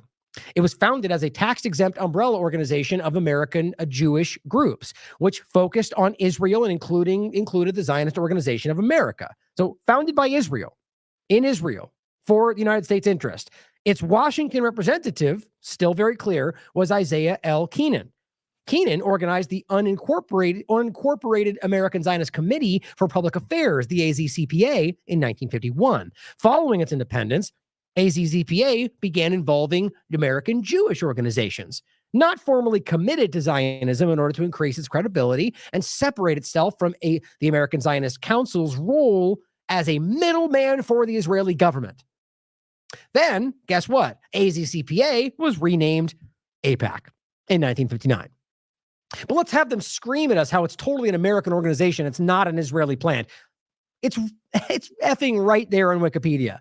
It was founded by Israel. It was an Israeli entity that overlapped with U.S. lobbying and then eventually just got turned into AIPAC. But it's totally not what you think it is, even though it literally says it right there. And if you point it out, you're racist. We are in a dangerous position right now. Honestly, it's been like this. And it's actually, we're in a better position now than we have been in a very long time, in the sense that we're seeing it, that the evidence is being shown, but we're in a dangerous position because the kind of thing that this kind of government will do when they're in the corner is dangerous. It's alarming. But I hope that I'm not trying to scare anybody. I just want us to recognize that may be why we're seeing a lot of these crazy times. Now, on this conversation, I just want to show you a couple of examples of what we're talking about. Daniel McAdams says, your stolen tax dollars at work. AIPAC will not rest until the U.S. is a Soviet-like system where there is not even a single voice of dissent. They are truly totalitarian and anti-American. Everyone who loves liberty should dedicate themselves to defeating AIPAC everywhere. Daniel McAdams is a very intelligent, well-respected person. If you don't know, he's from the Ron Paul Liberty Report and the Ron Paul Institute, and he does regular podcasts and shows with Ron Paul and others. He's a very intelligent person who I recommend you follow. That point, see how it changed for the podcast? It showed that I wasn't following first, of course. Now, that's not just a glitch, guys. I think that stuff happens to stop people on the outside before you click on it to think something. Look how little reach it has, and you click on it and everything populates. That happens a lot. But AIPAC posted this on the 6th. Congratulations to pro-Israel progressive leader Wesley Bell on your victory tonight against anti-Israel squad member Cori Bush. Being pro-Israel is good policy. I mean, they don't even hide it. They're so full of they think they have impunity. You're literally pointing out that you funded that, and the point is they make this clear. It's bipartisan. They funded the vast majority. I think it was like 74% of all Congress people, the people that won. That is clear. That is a foreign Israeli entity that I just showed you using money to effectively influence not just policy, but people in positions of power. But let's not talk about it because, you know, you're racist if you point out these facts. Now, rolling this into the conversation of Israel, I want you to see what we're dealing with here. Now, we're going to get into so much darker stuff here, and maybe not all of it. Well, we're doing pretty good on time, but this is the kind of thing that blows my mind. So you've got Biden and Trump and RFK out there telling you that this is just not the way it looks, right? That you're being lied to by racists. You know, yeah, there's some problems, but it's not the way. But yet here comes Smotrich, one of the leading examples, one of the leaders in the leading coalition of the Israeli government. Right? Consider this like, you know, well, I don't want to make some wrong overlap. The point is, this is a high leader, one of the leading entities within the core group of the Israeli government. This is posted. Where's the date on this? That's August 9th for today. I think this is, there it is, posted August 5th. August 5th. It says, might be, quote, justified and moral to cause 2 million Gazans to die of hunger, but the world won't let us. You might think that's like a parody. No, it's not the Babylon Bee. It's not some joke. That's a legitimate statement by one of the leaders of the Israeli government that he believes first that it's justified and moral not to attack only Hamas or starve just the Hamas, but to starve 2 million Gazans. Not even the Israeli government at large is saying that there are 2 million Hamas members. So you cannot take that as any other thing that he thinks it's moral to starve to death all Palestinians, children, elderly, everybody. And then says, but, you know, the world won't let us. And we're supposed to pretend like that's not what he thinks, that the idea that they're not, that Elon Levy and Kogat will tell you we're not starving, we're shoving food everywhere. They're not, though. And just because he says the world won't let us does not mean he's not slowly doing that. Not even really slowly, to be honest. It's just that he's giving little bits of things here and there and pretending like we're doing that. They're actively starving these people to death and causing disease and murdering and raping and pillaging. But, you know, the world won't let us. And we're being told by Biden and everybody else that this is just not true. How do we possibly make sense of that? My question is how anybody acts like this is not the reality other than people who are paid to think otherwise and who just don't want to see it because they're emotionally invested with a side. Everybody else, it's right there. Now, Francesca Albanese from the Special Rapporteur for the UN says, oh, let's first read this, actually. Joseph Borrell Fontelas from the EU says, deliberate starvation of civilians is a war crime. We shouldn't need to make that clear. Now, Smotrich advocating for it is beyond ignominious. Ignominious. Is that how you say that? Weird. So it says, we expect the IL government to distance itself from his words and provide full account of the reported acts of torture in the said Teiman prison.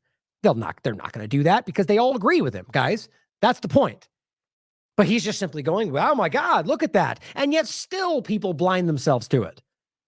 And she writes, I anticipate the Israeli government will not distance itself from Smotrich, which I agree with, because his statements, because starving the Palestinians in Gaza has been an intended policy of the state of Israel over the past 10 months. And quite frankly, for a lot longer than that. They were food insecure before this started. European states can't absolve themselves from what they have let happen in Palestine under their watch. European Union states knew and did not move a finger to stop the genocide that has already scarred this century. Good on her. She is done playing games with how much they've tried to attack her for BS. So she's calling out him too. You can't stand up and act like now you suddenly care. You let this happen. They can redeem themselves and stop it now. How?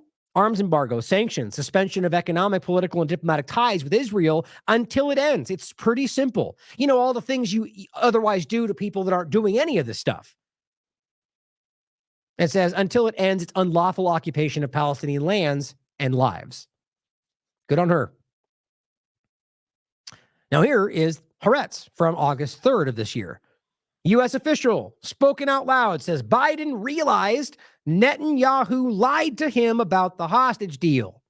I mean, it's just getting so impossibly frustrating that we can not only have Israeli media, we have U.S. officials, we have literally everything in any position of authority saying it's a genocide. They're killing people. We can all see it. They're raping people. They're debating about how they can rape people. And then we get them going, nope, we're going to investigate. We're speaking with Israel and the deal's on the way and it's all Hamas's fault and just the same old stuff. Now, yes, that's always what happens, but never like this. Never with, I mean, usually the way it would work is that you have all those groups on their side, or at least being quiet.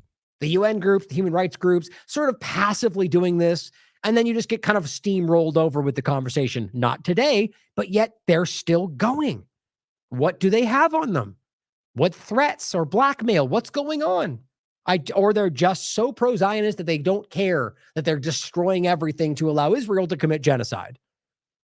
Now here, TRT World points out that Netanyahu, this is as of the 7th, refutes the U.S.'s progress claims. This is so stupid. So one, you can see they're being lied to, but two, then you got Biden lying for him even further and going, Netanyahu said that we're doing good and we're almost there. And he stands up and goes, that's not true.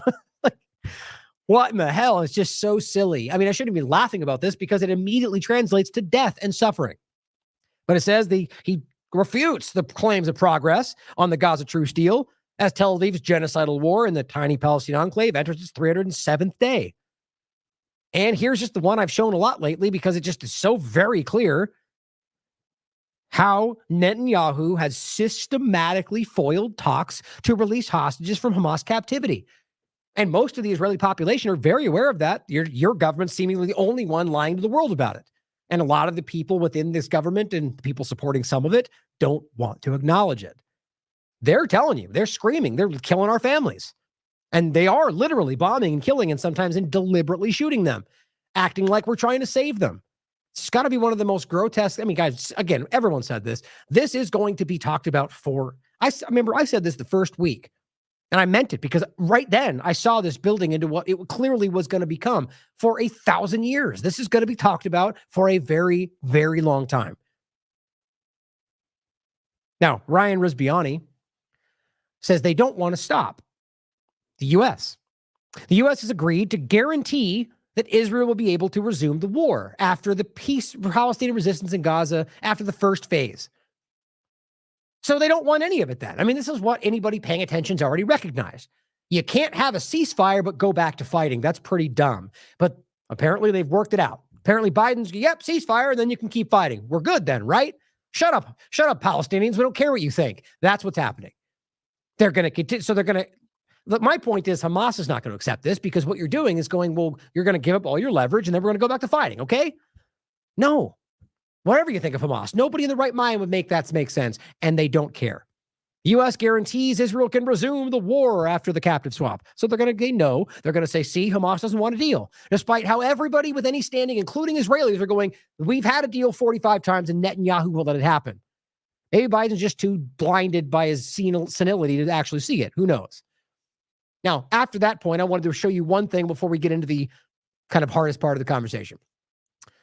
This is really interesting to me, and this just shows me how truly desperate these propagandists are. People like Aviva Klampus who have literally rested their entire reputation on this genocide. Keep pumping out, and I often ask myself how this person gets these kind of stories. This isn't tied to anything. There's no link. There's no intelligence. There's not the Israeli government saying. This is just her posting this with an image. Clearly, the point I'm making is that she's invested at a higher level than just being a co-founder of Boundless, former mission to the UN. Like, this is a propagandist at an official level, in my opinion, for what's going on. But she says the IDF has located smuggling tunnels, which main point first is that why you would ever blindly believe a tweet with text and a shot? Well, because Twitter files, but we shouldn't. She says located smuggling tunnels between Gaza and Egypt that are large enough to drive vehicles through. Sound familiar? She says dozens of tunnels have been found along the Philadelphia corridor, including at least 25 that crossed into Egypt. The tunnels were used by terrorists to smuggle weapons. Well, you know what I can prove as a matter of fact? That they already know about those tunnels. It's been written about many times. So this really desperate, lazy effort by the Klampus to act like they just discovered something that they've written about, that they know is there and have monitored, have been a part of, is bad. It's embarrassing. Because we've talked about this. This is a National Geographic article.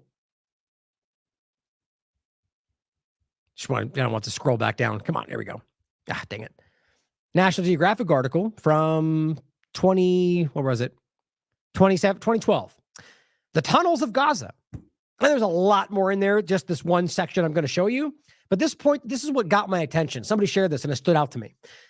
It basically says, according to an interview with International Crisis Group report, quote, a handful of rockets are launched by young militants hired by local merchants whose profits would decline if Israel's closure were relaxed.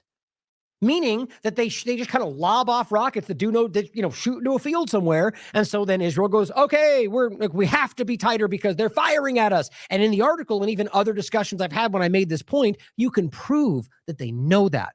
In this very article, they make it clear that both Egypt and Israel are aware of this process. And the point is, one of the main things, most of what comes through these are not weapons. It's food, medicine, TVs, and fun things for kids. And it's very clear because they have closures and they can't get anything. So this is basically a smuggling operation for just damn near everything, but it also includes weapons.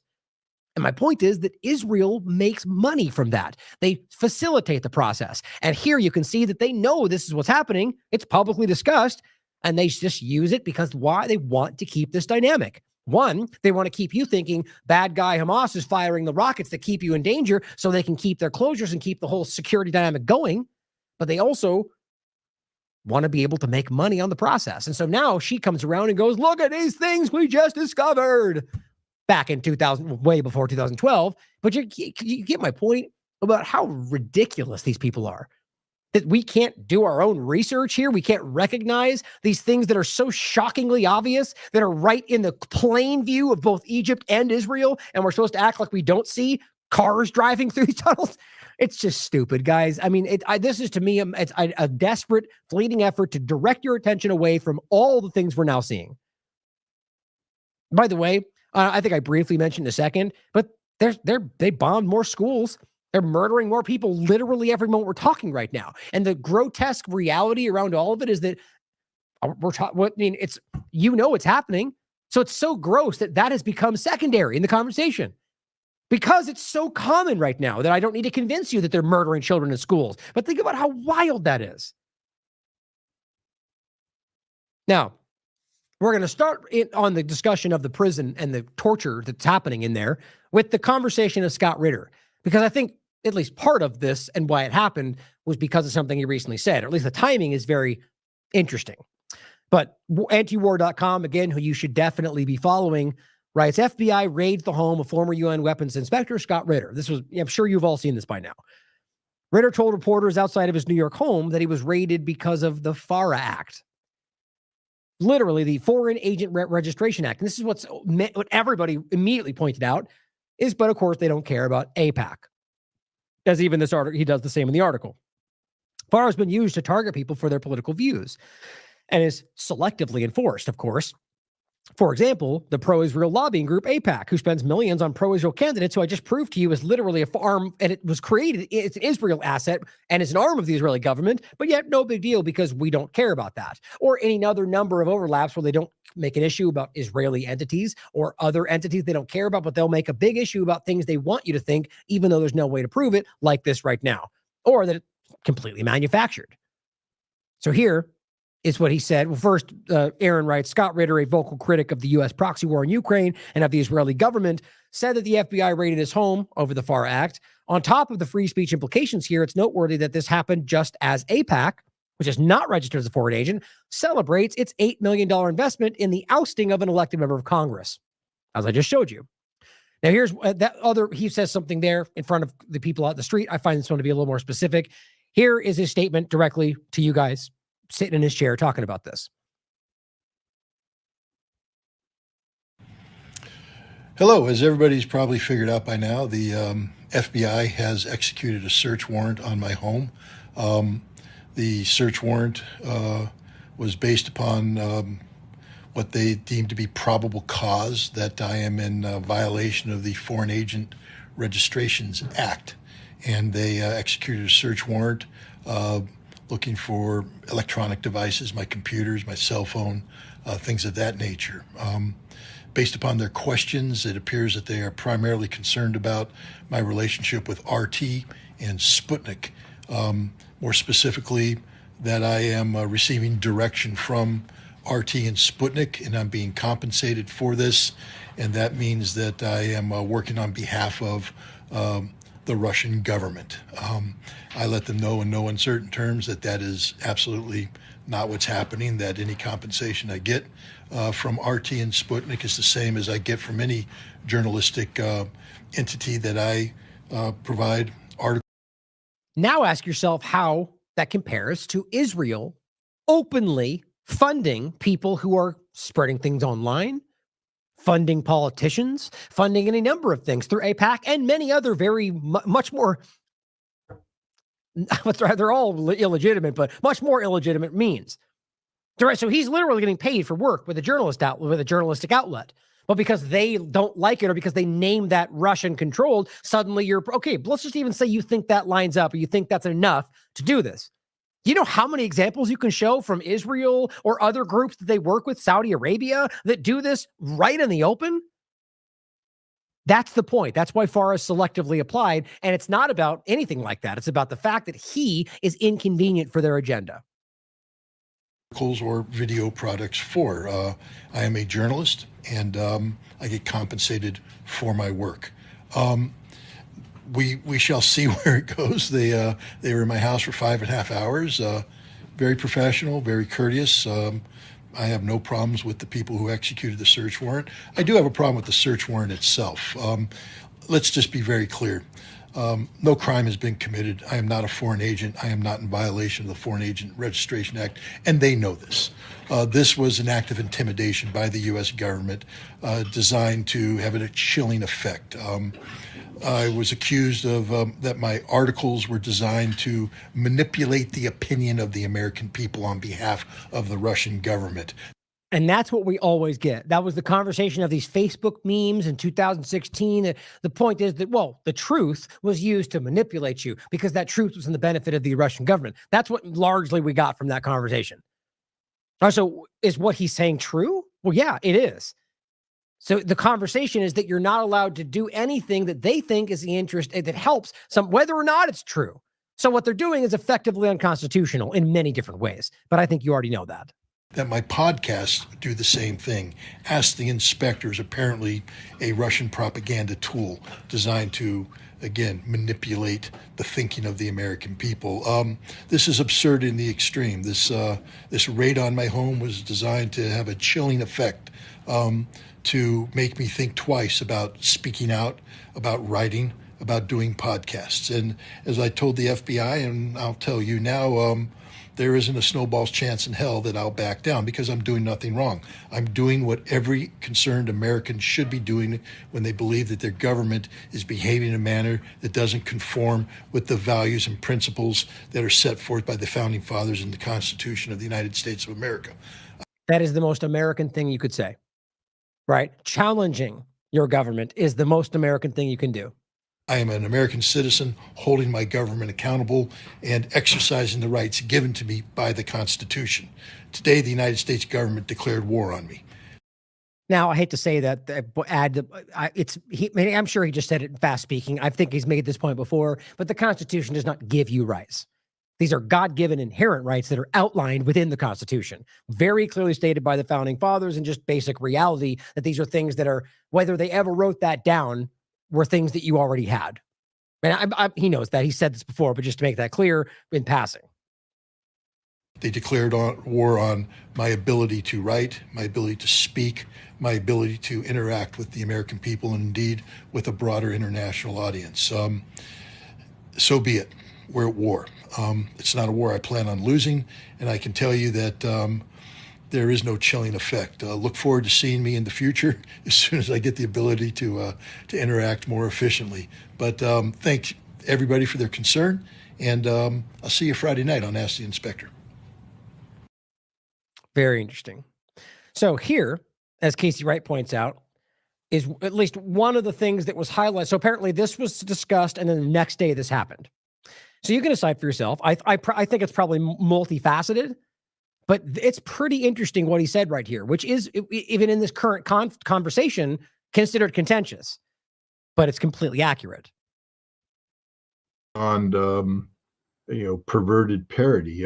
When the Israelis jail 9 soldiers for raping Palestinian prisoners, and then Israeli citizens rise up and say that the Talmud interpretation of a Jewish law says it's not a crime to rape non-Jews and that these men should be freed. Not only that, then they sent hundreds of people to the Palestinian prisons demanding to be allowed in so they can rape the Palestinian prisoners because they're permitted to under Jewish law. This led to... See, that's the issue for what I think for people that get, I think this is what might have drawn the problem, is that what he's saying is true, but it's a lesser discussed part of this conversation, that there is a very clear belief within some portion of specifically the Jewish population in Israel that believes that. And that's obviously problematic. And look, to be clear, this is not debatable. This is what they were, and I'm going to show you on their discussions on these talk shows where there is active and energetic responses about how this is the reality, that we have a right to do this. And that's very alarming. But to be clear, there's plenty of Jews in the world that do not think that, do not agree with that. But in this country, there's clearly a problem. And I believe that has to do with the Zionist control. That's my opinion. You can decide for yourself. But that being stated by somebody with his standing on Judge Napoleon's show clearly struck a nerve. Palestinian prisons demanding to be allowed in so they can rape the Palestinian prisoners because they're permitted to under Jewish law. This led to a near civil war in Israel where soldiers were facing off against soldiers. This isn't bad Hollywood movie. This isn't the preface to some sort of zombie apocalypse. This is reality happening in Israel right now. Our ally. We claim that Israel and America is alike in many ways. I don't know, when was the last time 500 American citizens stormed a state prison saying we need to be allowed in to rape the prisoners because we're permitted to under our religious beliefs? That's happening in Israel as we speak. The 9 soldiers were released now from custody. They're not going to be charged with a crime because apparently in Israel, raping prisoners is no longer a crime. That's just one thing. They're blowing up. They blew up a school today with students in it. The school burned. The students were inside the school burning to death. The parents were outside listening as their children screamed as they were burned to death. That happens on a daily basis. What Israel has become literally the worst incarnation of what we could imagine Nazi Germany was like back in the day. I mean, it's... Think about that. Now, he does go on to make a point that he believes that what Hitler did was, objectively worse. But his point is to say that it's objectively clear, objectively the fact that they are committing to at a level that we can discuss in the context of World War II and the Holocaust, obviously. And the fact that it's somehow like racist, it's a desperate rejection of everything that you can prove.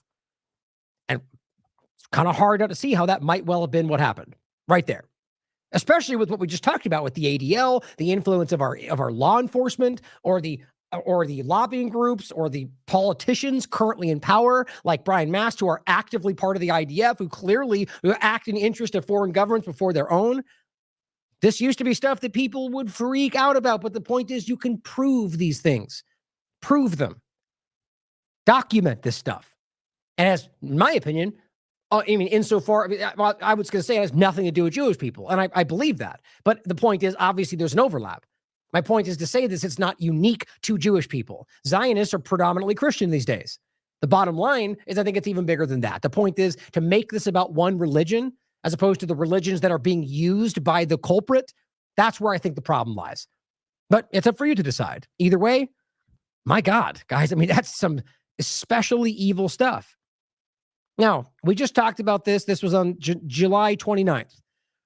I framed it as Israeli soldiers arrested for gang rape protected by leadership, because that's what was happening. And of course, I haven't been able to follow up on it until now. So let's go over some of this stuff. Now, briefly, again, I think I briefly said some of this before, but there's been multiple arguments made about this, which are just unreal.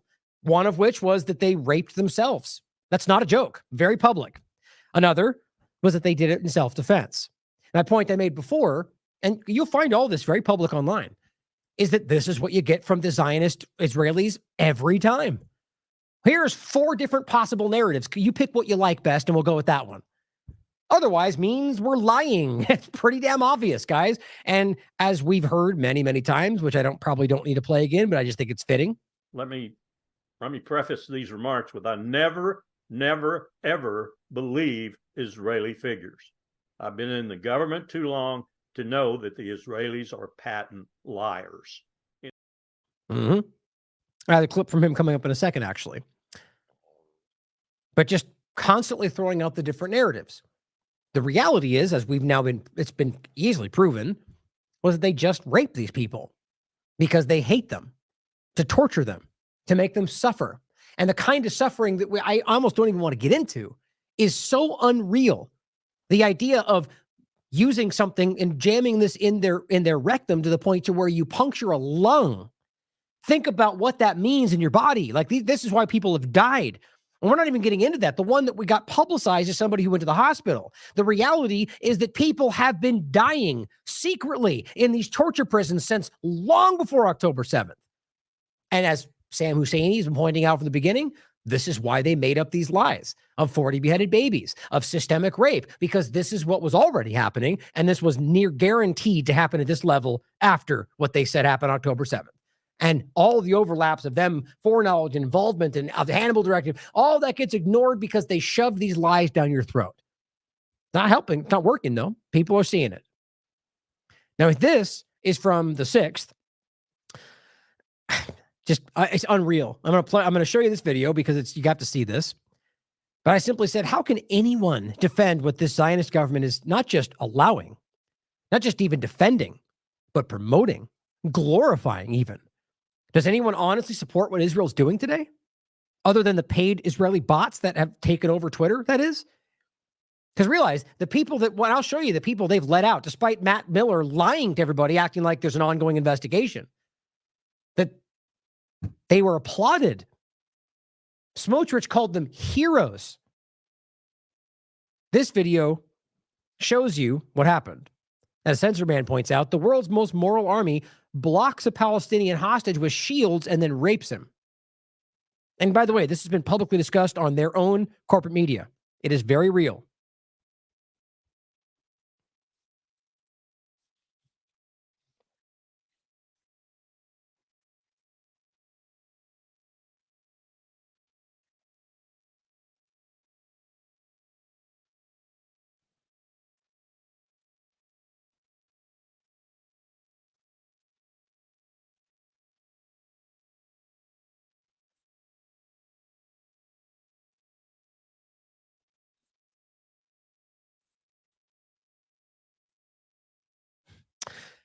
Now, there's been some horror stories on top of this.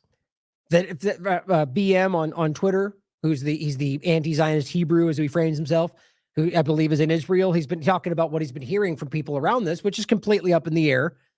The reality, though, of stuff and this is conversations coming from IDF members that have shared these videos with their friends, of doing all sorts of horrifying things like jamming cell phones up there and calling and making photos of it and sharing and laughing about how they were smuggling things. Really dark stuff, guys. That's not just one person. It's groups that is systematic, that's systemic, that's aware, that is being allowed, being promoted by leadership like Smotrich. Let's not forget, by the way, B'Tselem, the leading Israeli human rights group, leading group in the world, for that matter, says it put out a report called "Welcome to Hell." The Israeli prison system has a network of torture camps. This is an Israeli human rights group. It said, I wrote, Israeli's leading human rights group, B'Tselem, released a report, Welcome to Hell. It finds Israeli prisons in which Every Palestinian inmate is intentionally condemned to serve relentless pain and suffering, operates as a de facto torture camp or as de facto torture camps. That's what they found. An Israeli human rights group. And it goes on to say the abuse was so systemic that there is no room for doubt. An organized, declared policy of the Israeli prison authorities. The new policy is applied across all prison facilities to all Palestinian prisoners. This is after a long-term investigation. Then you've got the United Nations. Israel's escalating use of torture against Palestinians in custody, a preventable crime against humanity. You don't want to read that report. It's there for you to check out. It's horrifying. The point, guys, this is exactly what they're accusing, projecting on whatever's going on with Hamas. Ignoring the fact that they funded them, made sure that they were in power, to use this to stop the Palestinians from getting what they should be getting. All this. And they're doing this right in front of you. And then you get the promotion of it. You get them praising this stuff. As the Squirrel points out, FYI, this report extensively documents the systematic Israeli sexual violence and rape of Palestinian children, women, men. And the Associated Press only has one vague reference buried deep in the piece to abstract alleged sexual violence, but they laundered the mass rape hoax with glee. His point in this is that even in the report where they're admitting, even the Associated Press, that what you're hearing is true. Waterboarding, electric shocks, torture, rape. Everyone's made this clear, but they water it down to the point to where, like he's comparing it to the mass rape hoax, proven to be a hoax, that they absolutely, the point is that even as they're admitting this stuff, they're playing the game. And here's the Euromed Human Rights Monitor. They brought Israeli civilians to watch our nude torture. And IDF torture of Palestinian prisoners is turned into entertainment for Israeli viewers. There's something very wrong here in this society. Now, this is a long thread. It's a long thread of a lot of different videos, all of which is highlighting this problem. Systemic rape. But they write in a report from Save Children UK in July, reminds us that before October 7th, already 69% of the hundreds of Palestinian children abducted by Israel experienced sexual violence. Children from Save Our Children UK are making this point. Since October 7th, children report being sexually assaulted, harassed, and strip searched, beaten. The sexual predator himself finally made himself useful, it says. In these testimonies, he collected from a soldier and an officer at the Sid Teiman torture prison. We see how both believe the mass rape hoax and use it to justify the horrors of the facility, including sexual violence. Now, you could read all this for yourself. This is all very clearly documented. Loki points out something on top of it all. Another thing nobody talks about, and this is a quote, is all the bodies in fridges near the holding pens. Just containers full of dead bodies of inmates. That is within an Israeli source talking about this. We've shown you him before. Somebody who first was siding with the Israeli government until he saw the reports, and he made this whole post about how he's embarrassed that he didn't trusted them without questioning them. Fridges.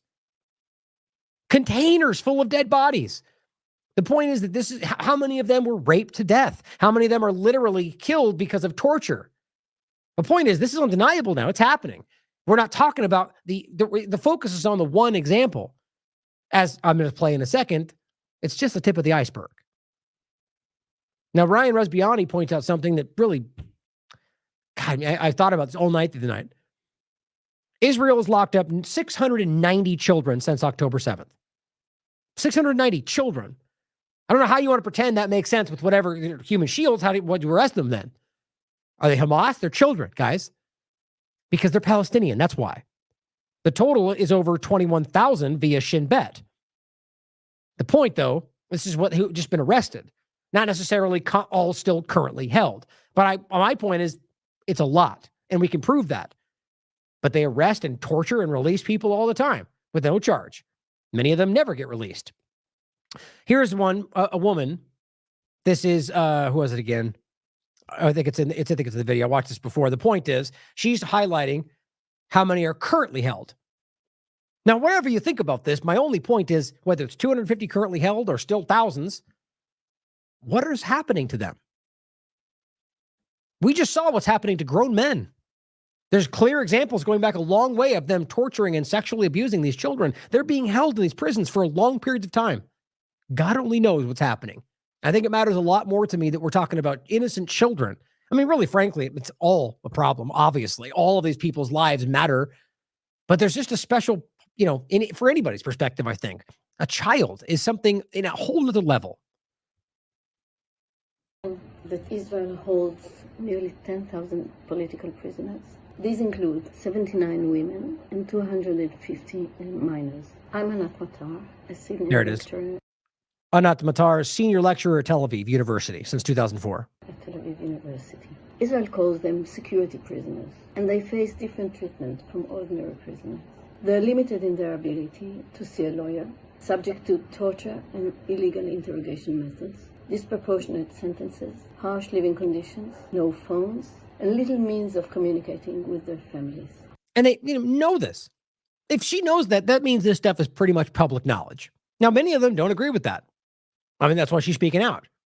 But think about what a problem that is if it's that known, that embedded in the society to where it is practiced publicly, or, to an extent, right? That it's kind of just a known reality that they do this to these people. Often they are kept in isolation, and they have only a slim chance of early release or parole. Yes, some of these people are imprisoned because they were involved in violent resistance, but thousands have been punished for categorically non-violent activities, like organizing demonstrations or being part of a political movement. Perhaps worst of all, Palestinian political prisoners can be arrested without trial, a practice known as administrative detention. Israel currently holds 3,400 administrative detainees. I think it's a hell of a lot more than that. That's what they admit to. I've seen reports of upwards of 10,000, especially since October 7th. But either way, thousands of people held, in some cases for years. One guy got released after 20 years with not a single charge. Quite the democracy, if that's even what we should want. They can be held indefinitely. The period of their detention gets renewed without any explanation. And without... Oh, and we just talked about that woman who's a Human Rights Act lawyer, I think, a human rights lawyer. She was arrested. Somebody just made a spotlight case about her, and they just renewed her detention for 4 more years. Just like that. No charge. That's what happens if you're, care about human rights in the wrong direction in Israel. Knowing the reason for their arrest. Since October 7th, it's become even worse. Stay tuned for our upcoming reel on the Teiman prison. Now here, Ryan also adds this. This is a torture camp. Expose this to the world. Now, this is a graphic that was made by, I forget the name of the group. It's the AA. I think it's Turkish. The point is it's very clear what this is. They name it as Israel's Guantanamo. Sid Teiman prison is notorious for reports of torture and maltreatment of Palestinians. Thousands of Palestinians arrested by these forces are being held in military installations located in the southern Negev desert, with 36 detainees having reportedly died since then. That's what we know about. And these are people that are not charged with crimes. This is the people we see with their hoods on and their clothes removed, and they always love to come out and go, look at all the terrorists we collected. They're talking about Palestinians. That's it. And if you look at the history, it's not, obviously did not start on October 7th. Forced stripping, prolonged and severe blinding, blindfolding, laceration of the body parts, electrocution, systematic starvation, deprivation of sleep, bathing, and medical care, dog attacks, including raping with dogs. That was backed up by the Euromed Human Rights Group, using dogs to rape men. Exposure to extreme cold, surgical operations without anesthesia. Guys, this is Nazi stuff. This is what we're dealing with. It's unreal how people are afraid to talk about this. Here's Adam pointing out, this is a paper from 9 years ago. Sexual torture of Palestinian men by Israeli authorities. But sure, it's all propaganda, and it started after October 7th. Just keep lying to yourselves, for those that don't want to hear this. Middle East Eye points out on the 30th of July, Israeli lawmakers justify rape of Palestinian prisoners. So let's get into that. I've already shown you this one. Here's BM I was referencing before. It's at I really hate you on Twitter. Just highlighting what they're saying. But they're rationalizing it. Just to make the point very quick, I've shown you this already. Here, this is at this is a Knesset meeting, an emergency session because of this, back on the 29th. And they ask to insert a stick into a person's rectum. Is that legitimate? I've already shown you this. And he says, shut up. Yes, if he's a Nakba, which of course the word Nakba translates to catastrophe, which references the catastrophe of the ethnic cleansing and mass murder of Palestinians. But they use it as intentionally to make it a word about terrorists. If he's a Nakba, it says everything is legitimate to do. Even if you actually think this is a legitimate terrorist or a member of Hamas or whatever you think, that's still incredibly illegal and just straight up disgusting to act like they can do whatever they want. On top of that, that Smotrich himself has said, well, they're allowed to, or I mean, Ben-Gvir basically said that they are allowed to. They control those places. They can do what they want. This is not, this goes against everything that we pretend we are. And they're proudly, you can tell by looking at this, a lot of them are not okay with this. Or at least just not okay with it being publicly pointed out, I would argue. Most of them in this room don't care, if not all of them. My point, though, is that clearly they are actively, proudly saying that this is okay. And now what Ritter's point is what gets this very uncomfortable for most of them is this is not just about we hate these people. It's about the idea of pretending that your religion makes it okay. Now here is another, this is one of the worst things I've seen. Hotspot points this out. After getting caught raping Palestinian detainees, Israeli television is making the case, at least some of them are actively pushing back on it, making the case that nothing is off the table and that the IDF should act with impunity. And literally arguing not just that they should keep doing it, but that they should make it institutional. This should be part of our actions because it'll stop them from doing another October 7th. I said, this is what the extremist Zionist ideology, not unique to Jews alone, has done to the people of Israel. The normalization and rationalization of torture, rape, murder, as long as you feel you're on the right side. That sound familiar to anybody? That is sociopathic mentality. And that is what we're being driven to right now by this whole technocratic right, all the people we just talked about. And it's not unique to that, but that's the focal point right now. I could point out the same problems on the left, the rationalization that you're allowed to, mutilate children because of your ideology. The point is that this, as long as you believe you're the good one, you're on the right side, you rationalize all of this. It's the same thing happening here. We're just at an earlier stage. Here's what they said.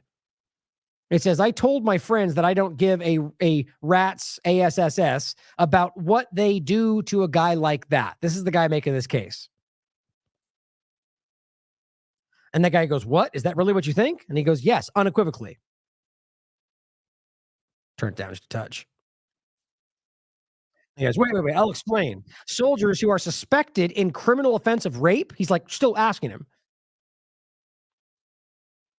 Yes, he says, yes. Of a cuffed prisoner?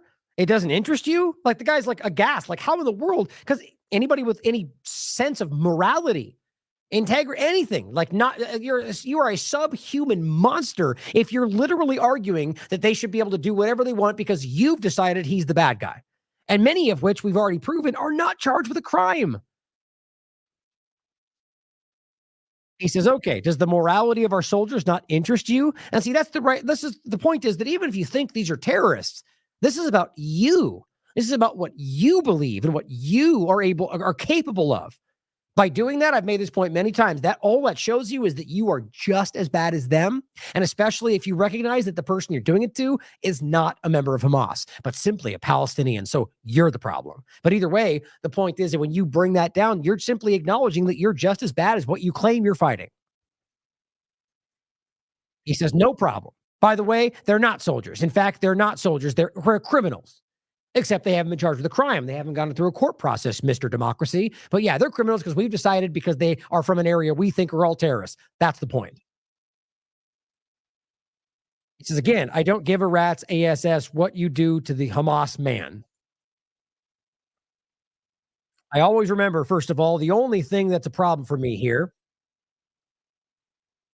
is that it's not a regulated policy of the state to abuse the detainees.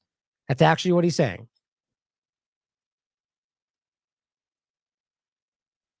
He says, because first of all, they deserve it. And it's great revenge that we need to give them. Right. Revenge is not usually something you hear in a conversation about what's just, right? He says, and secondly, maybe it will also serve us a little more as a deterrent. Raping men. This is the moment the other side, who we need to remember, Josh, we need to remember it well, and never lose our focus or cool down. These people tied 30 of our daughters on trees on the 7th of October. Get ready for the fake atrocity propaganda, which has all been debunked. And they did to them acts that are not less severe. I don't even want to make a comparison. He's talking about the claims of rape, which have completely been shown to have been manufactured. At the very least, wildly unproven. But that even has been, the UN investigation, I don't need to go through it all again. That's what this squirrel has been breaking down for the longest time. The mass hoax recycling through New York Times, and then they had to pull it back down. The investigation, which they all said proved it. Then she came out and said, no, it didn't. We didn't find the evidence. In fact, many of them lied. Over and over and over, they keep pushing these claims, and every new one, they go, oh my God, here it is, we proved it. And then it gets pulled back down because it showed they lied, or it's all based around the claims of the Gaza guy who made everything up, and that was now been debunked. 40 beheaded babies, or the babies in ovens, or everything. His point is that, who knows if he even knows that or not, it doesn't matter. You're simply saying, because of all the stuff we got told, we should do worse to them. Ah, dang it.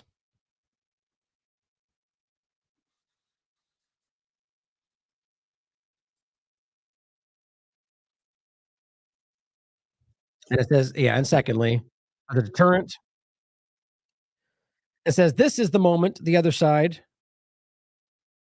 who we need to remember, Josh. Oh, I already saw that. There it is.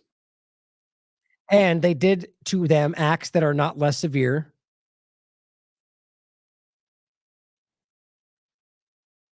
Severe in extreme ways. So first of all, they deserve it. And it's very appropriate revenge. It's just a shame that we don't do it, and that he repeats this in an institutionalized way. That's the word he used. As part of regulations for torture of prisoners. Just because our government lies to us about what they do in a very institutionalized way, like with Guantanamo and well after that, doesn't mean that they don't still do it. It's obvious.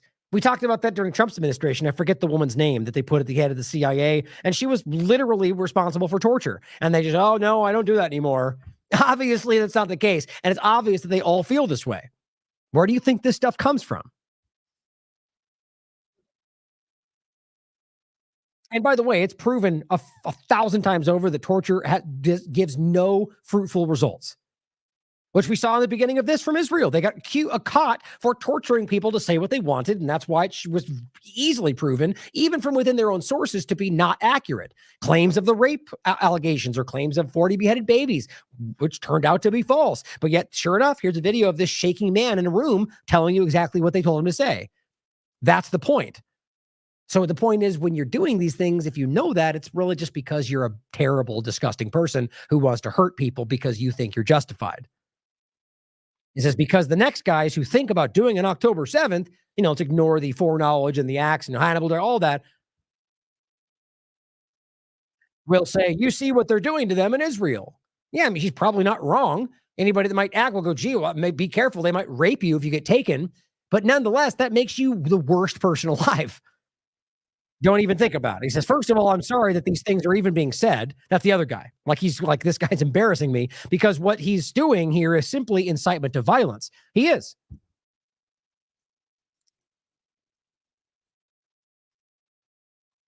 And he says, oh no, sarcastically, really? Real incitement? He says, this man just expressed support to the criminal offense of rape being committed on prisoners. At least there's some pushback. Horrible terrorists, Hamas men who want to kill you too, he says. Which, of course, that's the lie, that these people are just out to kill Jews no matter what, which is just simply not the case. And it says, and to abduct you and F you like. I'll just emphasize the point. He says, I think he's not. No one here is. I think Joss isn't trying to defend this scum. This is what's crazy. The other guy steps in going, he's not. You're misunderstanding him. And he comes back in and goes, no, you're wrong. I am supporting them, and I want this to happen. Because I think the question is, it is appropriate. Is it appropriate for an IDF soldier under any circumstances to insert a sharp object into a person's buttocks? Is what he says. I mean, for crying out loud, the guy just explicitly stated that we should, because that will deter future actions. But he's hoping he gave him an out here. He says, when we were talking about Hamas man, a man who burned children, again, not real. They lied about this, easily proven. Who raped women, same thing. That his whole idea is to take each and every one of us, again, this lie about how it's all about, it's not the reality. Not as a you know, my point is always, I'm sure there's somebody out there on any side that might have designs for whatever we're talking about, but by and large, it's been shown clearly that that's not the objective here. To throw us in the sea and commit the worst possible acts on us. Okay, so if you believe that, all you're saying is you're just as bad as they are. The revenge they deserve to get. And more than that, it needs to be a deterrent force. So again, not just that you're as bad as them, but what you're showing is that you're a very weak person.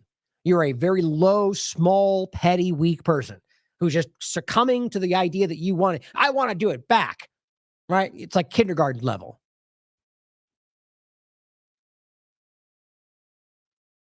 I'm sad that Josh's words, wait, he didn't say anything. Anyway, you get this is bad. I'm sorry, it's probably confusing with the podcast. They're going back and forth, and the guy's basically really trying to stress that this is what he's okay with, and they're still trying to kind of water it down for him. And then he includes the actual video of them raping a man on video, trying to hide it behind the shields. Now, here's another example. Adam points this out. People in Gaza deserve death, is what they say. Not just Hamas, people in Gaza. And it says a hard, agonizing death. There are no innocent people there. Unequivocal. And it's the same guy, mind you. He says, the most disturbing pictures I have seen in a long time are the pictures of the Gazans enjoying on the beach. Make sure you hear that. That is what really pissed them off. And that's why this was put out as a way to kind of go, look and see, there's no problem there. What you saw was a bunch of Gazan children, everybody else trying to find some moment of not pain on the beach on a hot day. And they just couldn't handle that. And so his point is that was the most disgusting thing he's seen in a long time, was them just not being unhappy on the beach. He says, and I linked to the other pictures we saw yesterday. My point is, make sure you put these things together. That's the same guy saying, no, he's a Hamas guy. Well, you're hearing is that he thinks they're all that, because that is what that's what a lot of them believe and what they're taught to believe. He says, which are even more infuriating and hard on the soul. That's hard on the soul? People not being unhappy because you hate them? These are disgusting people, guys. And the pictures, and there are some kinds of connection between these things. Because while Yarden, somebody's referencing, if only for the fact that he was pulled by his beard, I'm not sure what I'm saying. He wasn't kidnapped yet. His family wasn't killed or kidnapped yet.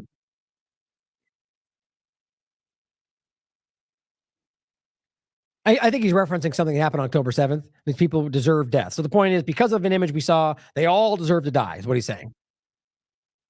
A hard death, an agonizing death. And instead, we see them enjoying on the beach. There's no way to misunderstand that. The children playing on the beach made him so angry that he wanted to see them have pain. This is the lowest subhuman problem we're dealing with. That has nothing to do with his religion. It has everything to do with the fact that he wants people to suffer because they exist. This is the problem right there. You're looking at him. Now, on this channel, on the same, not the same show, but similar corporate media, Israel media, the Israeli soldier who raped the Palestinian alongside other soldiers appeared on Channel 14. Yeah, because, Matt Miller is telling you they're investigating. No, they've already let him go. They applauded the guy. They let them go. There's no problem here. But Matt is lying to you. I'll show you that in a second. And to defend his unit that committed the rape. And God, by the way, he has this cover on, but you can see his face. He's already put videos out.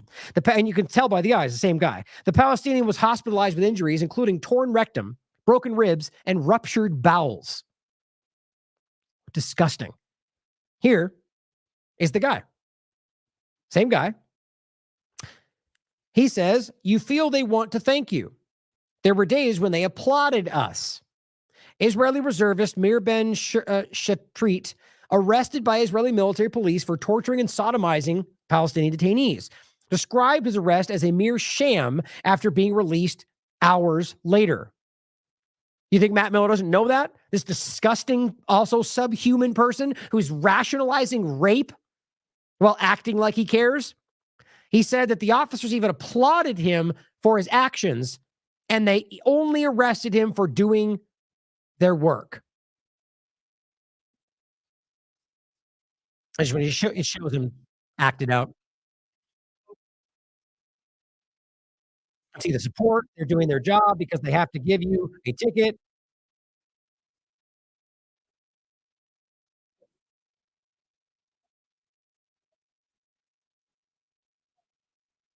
God, it's so disgusting. Applauded him, thanked him at the bottom of their heart for raping a man. This is all very real and easy to prove and has been talked about in corporate media in Israel. That's what he's up there defending on that show.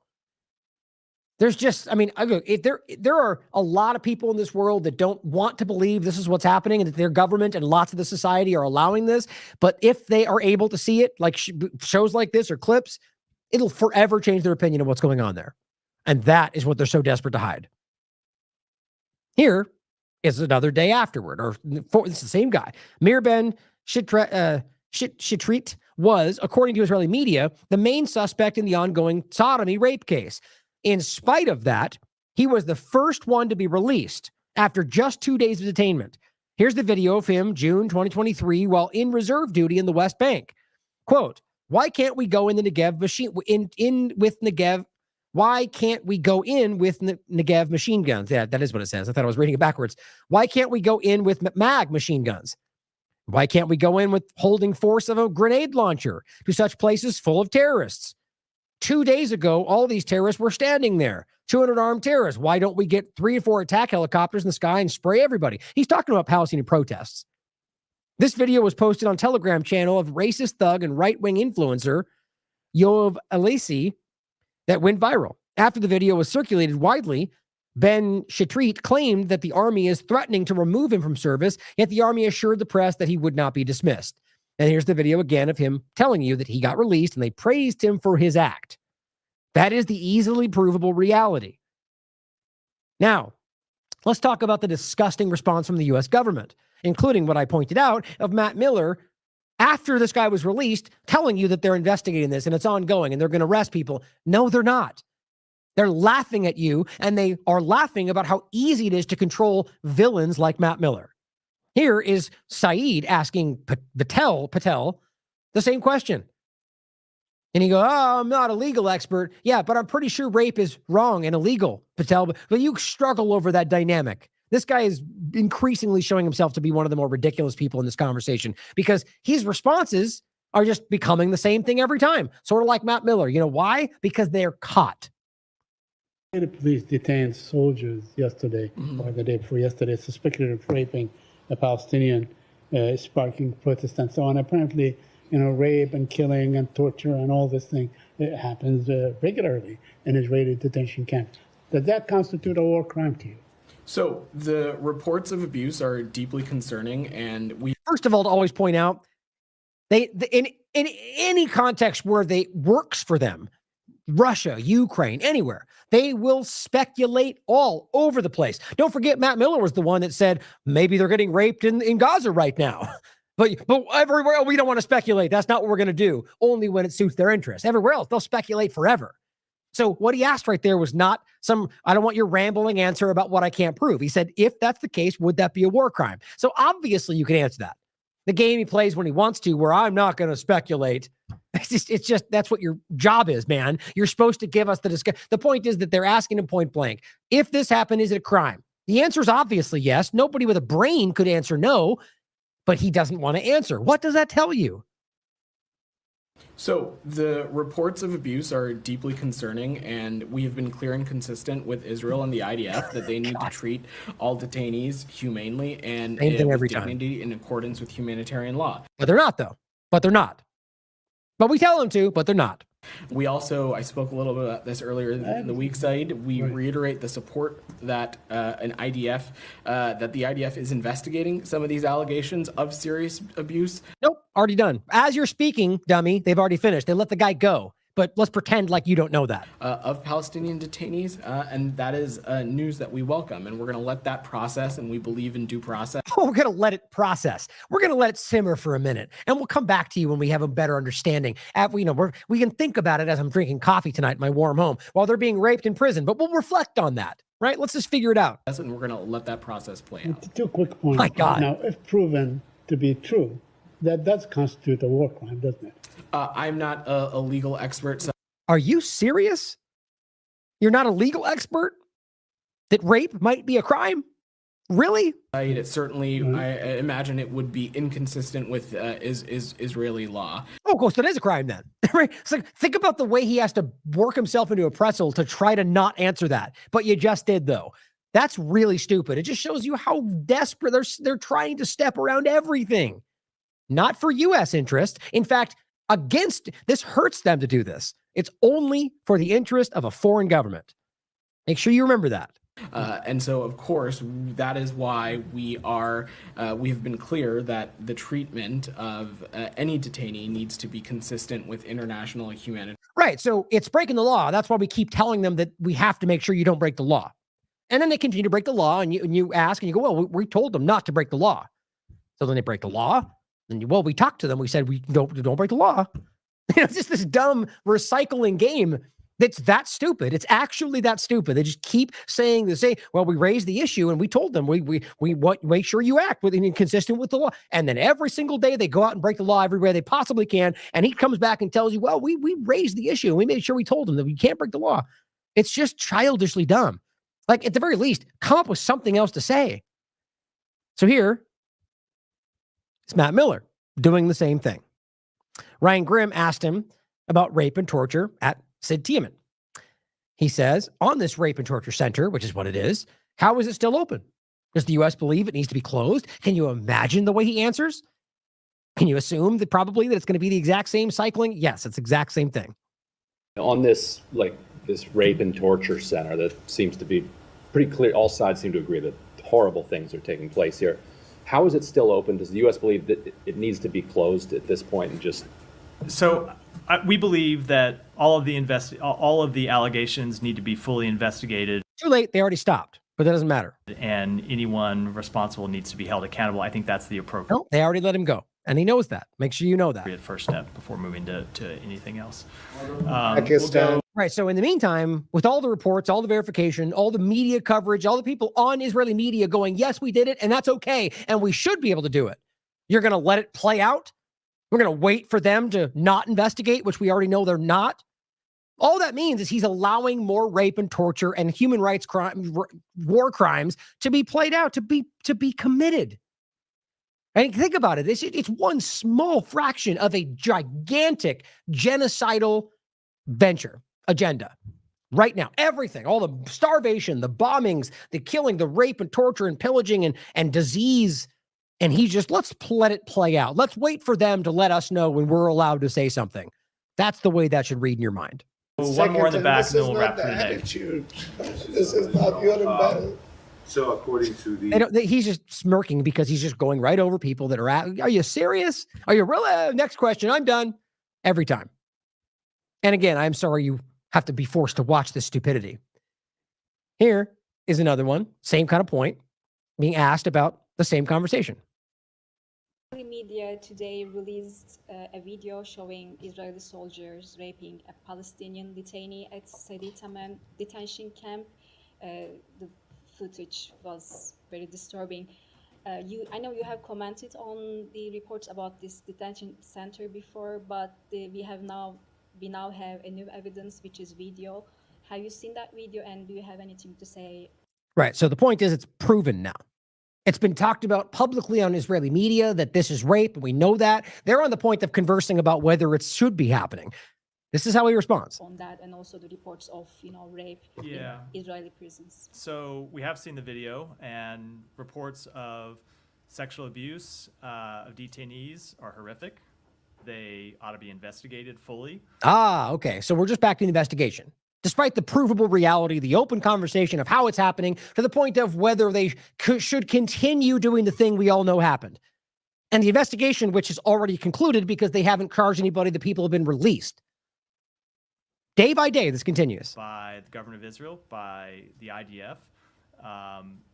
Prisoners need to be treated, prisoners' human rights need to be respected in They're all not. cases. And when there are alleged violations, There are. the government of Israel needs to take steps to investigate those They're not. who are alleged to have committed abuses and, if appropriate, hold them accountable. They're not. And Okay, well, there you go. Done. Not, all the way through, which he knows has already happened. But he'll just keep saying the same things. We raised the issue. We'll talk to him. We'll continue to we'll make sure they held accountable. We'll circle back once the investigation concludes, and it never happens. My point in all this is, everybody in this room knows that. Most of them don't care, but they go through this process day after day. And that's why I think it was Thacker from The Intercept raised the issue about Hein Rajab. Well, now, and he's done this like 5 times now. He's like, well, now it's been 6 months. Oh, well, we talked to them and we told them we want to make sure that human rights are upheld, and that you'll investigate, and the investigation's ongoing. It's the same stupid thing over and over.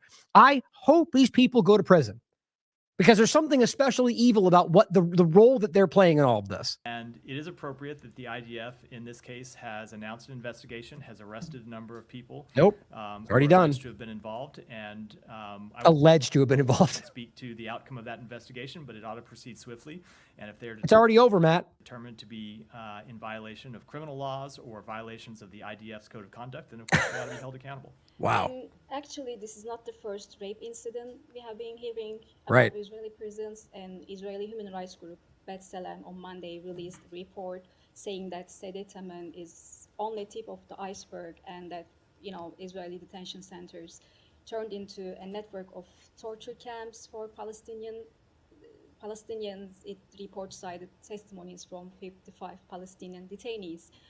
So I know the Israelis are investigating this, but would you support an independent investigation into those allegations? So Remember, that report is called Welcome to Hell, and it is an Israeli human rights group.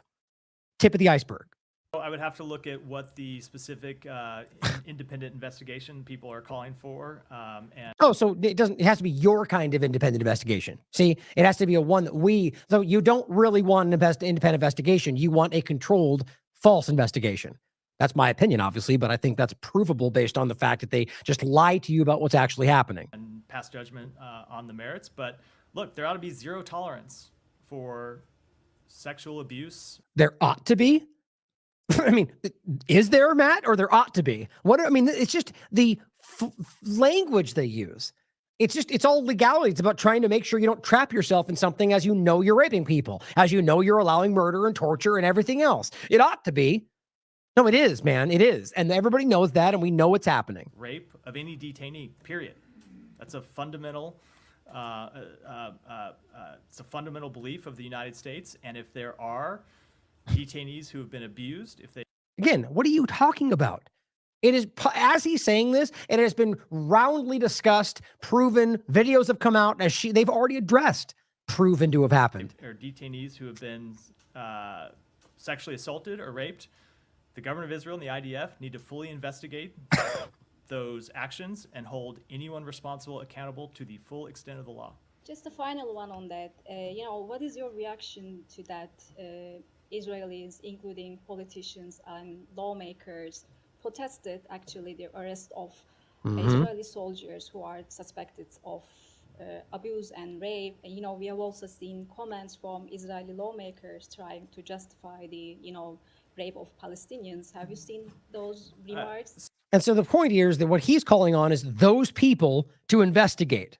The same people that were protesting that they should be allowed to rape. The thing that he apparently has not proven yet, despite the fact that they're literally protesting they should be allowed to do the thing Matt says hasn't been proven yet.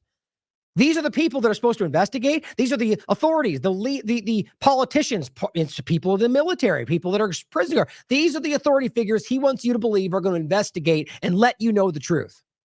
So obviously, with respect to the last question, there is no justification for rape of anyone. As I said, there must be zero tolerance for sexual assault of detainees. Okay, so right there, you can prove that's not what's happening. As you have politicians who are saying it's okay, as you have people on the media saying it's okay, well, that's clearly not zero tolerance.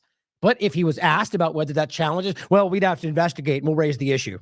And with respect to comments that have been made by people in the Israeli government or protests or attempts to interfere with the judicial system, the military judicial system in Israel. Military. Our principle, the principle that we believe ought to apply in Israel, is this principle that ought to apply Wow. anywhere in the world. And Ought that is to. the rule of law needs to hold. And What a see, he clearly got lost there. I think the point the answer is that what ought to apply is the rule of law. Oh, yeah, you have to explain that to us, that you believe that the law ought to apply in Israel? Like, think about the way that he says that and how much that shows you. That's wild to me. so we have seen the statements by the IDF chief of staff that these investigations are important, that Over. they're going to continue, and that Nope. is fully appropriate. They let him out. And they all know that. Saeed knows that. Everyone in the room knows that. It's called Welcome to Have the Salem Report. Oh, he says welcome to hell is what it's called. Same point. Guys, people are something special. And I mean in a very evil, disgusting way. Blows my mind. Oh, there was one more. Shoot, I just removed it. Hold on. Wait, is that the same one? Hold on.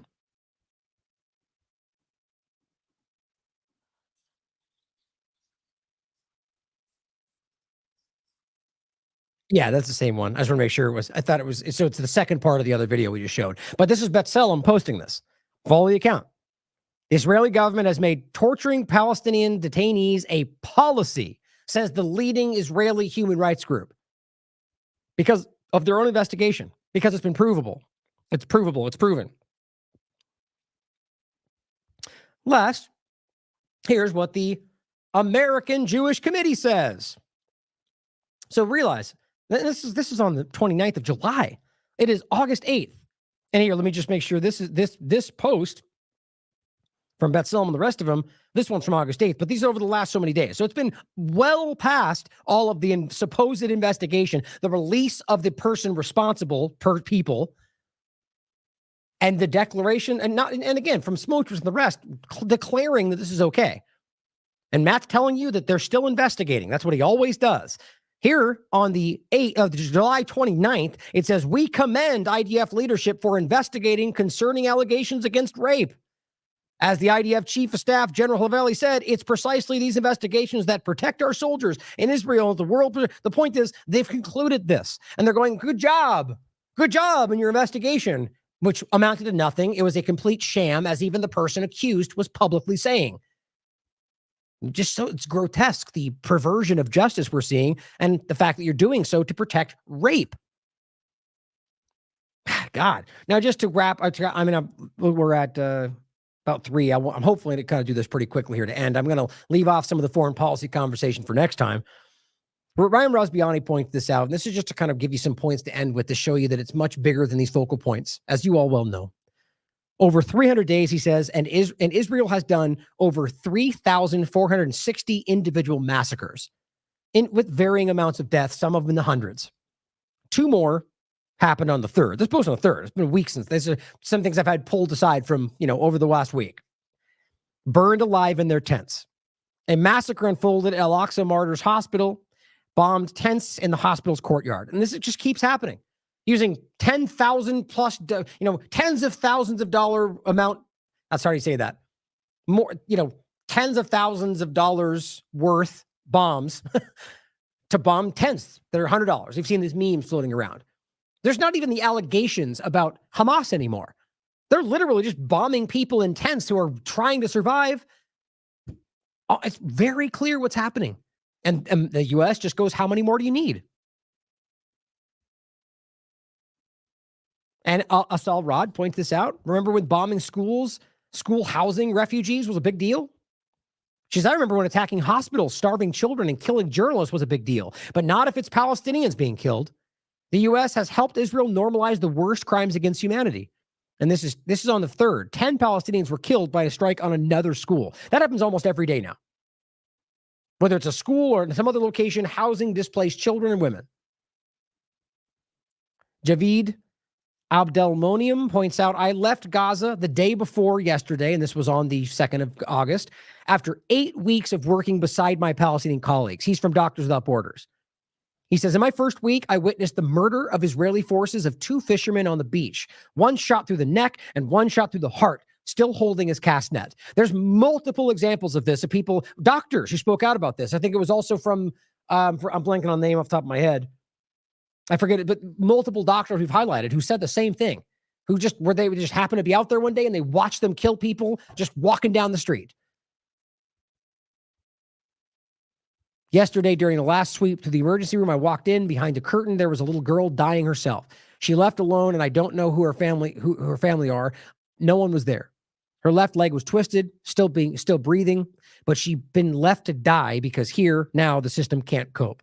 And that's the outcome. A little 8-year-old girl will lie dying alone right now in a trolley in the emergency room. And now, any other health system, she would have been saved. Every day of July has been one shock after another. That's his post from Doctors Without Borders. Kenneth Roth, Israeli forces partially or fully destroyed more than 500 mosques in the Strip since October 7th. All these allegations at some point, one or the other is shields or terrorists or whatever, and they don't even ask to make claims anymore. They're just straight up ethnic cleansing the entire area, and you can see this. The evidence is overwhelming. We've seen many of these kind of overlaps. What this is one of the supposed safe areas in Rafah. The Israeli army continues the crime of genocide, Mustafa Barghouti writes. It is ruthlessly destroying every part of Gaza. The video shows Al-Brazil neighborhood in South Rafah, before and after the invasion. Before, after. Every single one? Really? It takes a special kind of stupidity, but hatred to believe that this is anything other than genocide. Francesca Albanese is also pointing out that it's not even just in regard to Gaza or just in regard to people involved with it's West Bank illegal settlers who are attacking anybody. In many cases today, also Israeli Jews who just happen to disagree with what they're doing. As she points out here, in the occupied territories, impunity is second only to violence. In the past 10 months alone, there have been over 1,000 violent attacks against Palestinians by Israeli settlers in the West Bank, East Jerusalem, supported or ignored by Israeli forces. Palestinians have a right to be protected. As part of their strategy to end the Israeli unlawful occupation, the UN should immediately deploy a protective presence in occupied territories. Now, that's it for the Palestinians to decide. That shouldn't be decided by some international entity, because I argue in many ways that could be abused. But the bottom line is it's up to the Palestinians to decide. Now, we've already played a clip of this doctor speaking. He's a Jewish doctor who came back, and I'm going to play the other one too. Here's another example. What we saw in Gaza was unspeakable, he says. Children came in with no back. The bullets have removed their entire torso. All over the world, you're hearing doctors continue to tell you what they're seeing there. And all over the world, you've got people blindly trying to ignore it. What surprised me most was not the anticipated effect of a 2,000-pound or a 500-pound American bomb being dropped on a tent city, bombs that were designed for busting bunkers in Afghanistan, but rather how the carnage that was induced really focused on children, healthcare workers, and journalists. Those that were the most innocent, those that provided care, and those that would report to the world the accuracy of the carnage were specifically targeted. When you say specifically targeted, can you go into more detail what you mean Sure. by that? Absolutely. We found children, many workers found children, not just myself, that had high velocity bullet wounds, sniper bullet wounds, rifle wounds. that were dead center in the chest. I mentioned to other reporters that I couldn't put my stethoscope more dead center over a heart than the entrance bullet hole was. There was no back to these children. The bullet had removed their entire torso. There was a similar bullet hole in two of the children's temples. So they were shot twice. Once was certainly a kill shot. The second one was when they were on the ground. And so no sniper hits a child, and I'm talking toddlers, twice by mistake.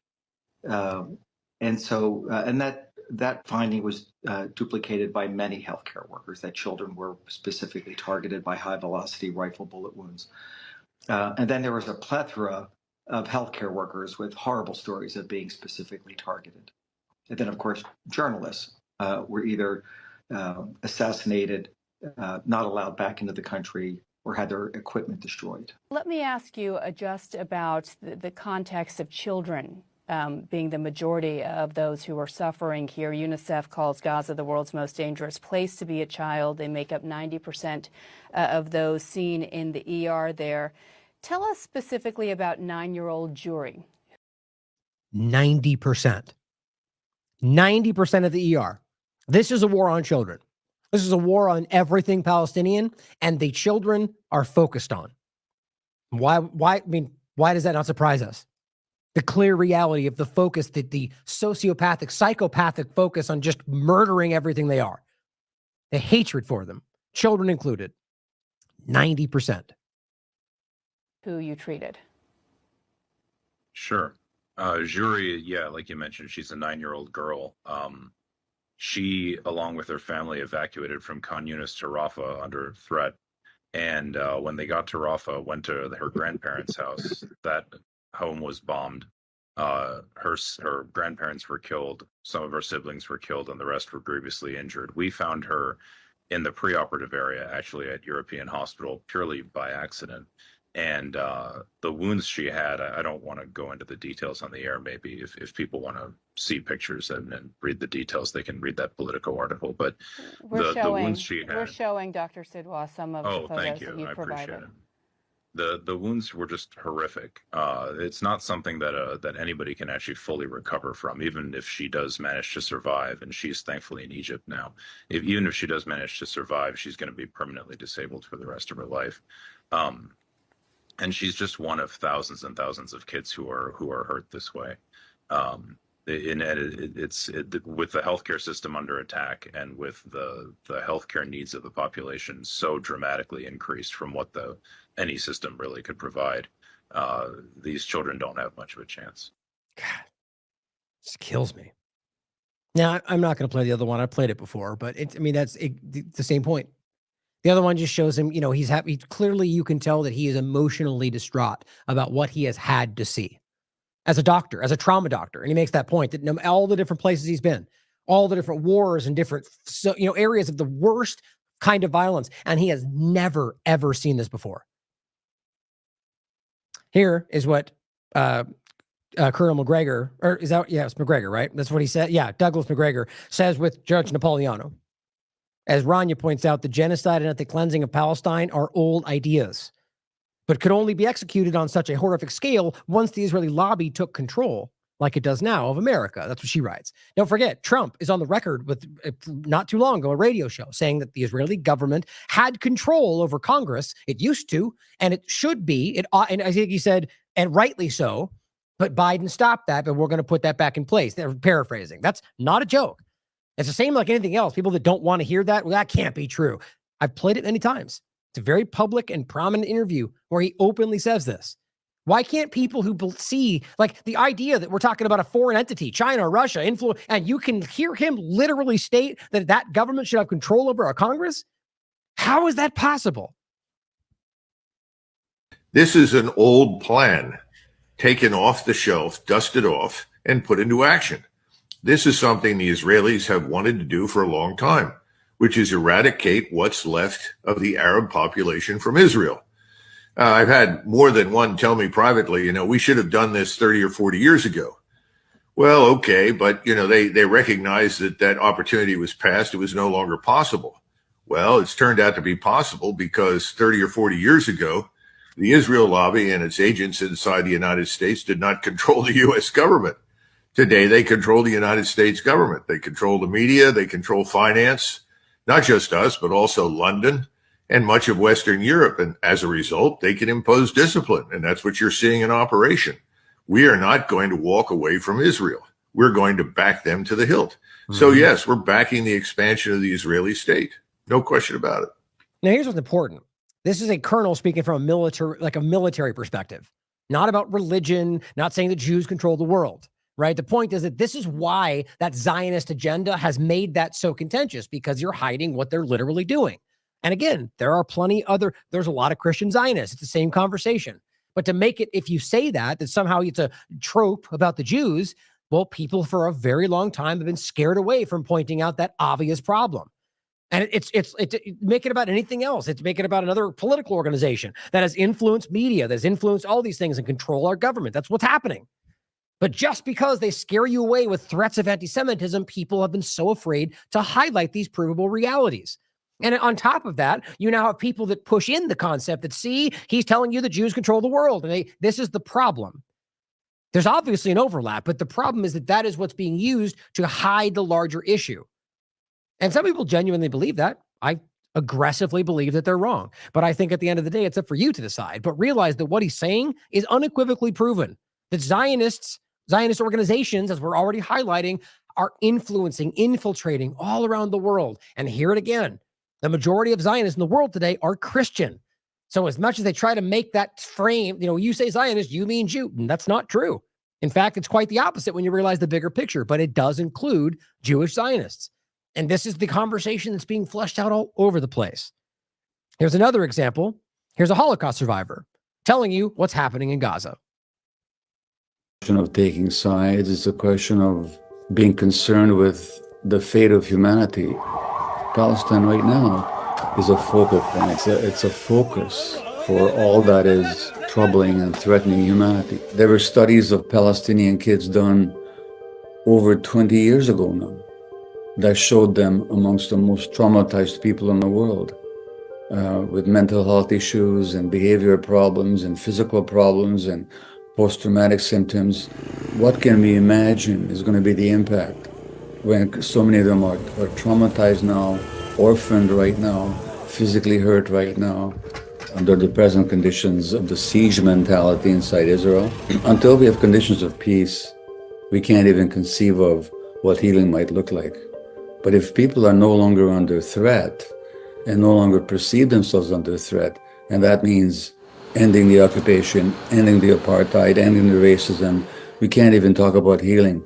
If you believe, as Zionist propaganda would have it, and tries to drill into the heads of young Jewish North Americans like I was, that to be Jewish is to be identified with this modern, highly militarized, nationalistic, and racist apartheid state, then of course any criticism of that state by the transitive principle will mean that you're attacking all Jews. But then if you don't accept that premise, then you're going to forcefully reject the notion that to criticize it is to malign the Jewish people. And the notion that if someone objects to starving an entire population, murdering tens to hundreds of thousands of people, if anyone objects to that, hates me, well, that's actually an anti-Semitic principle. Exactly.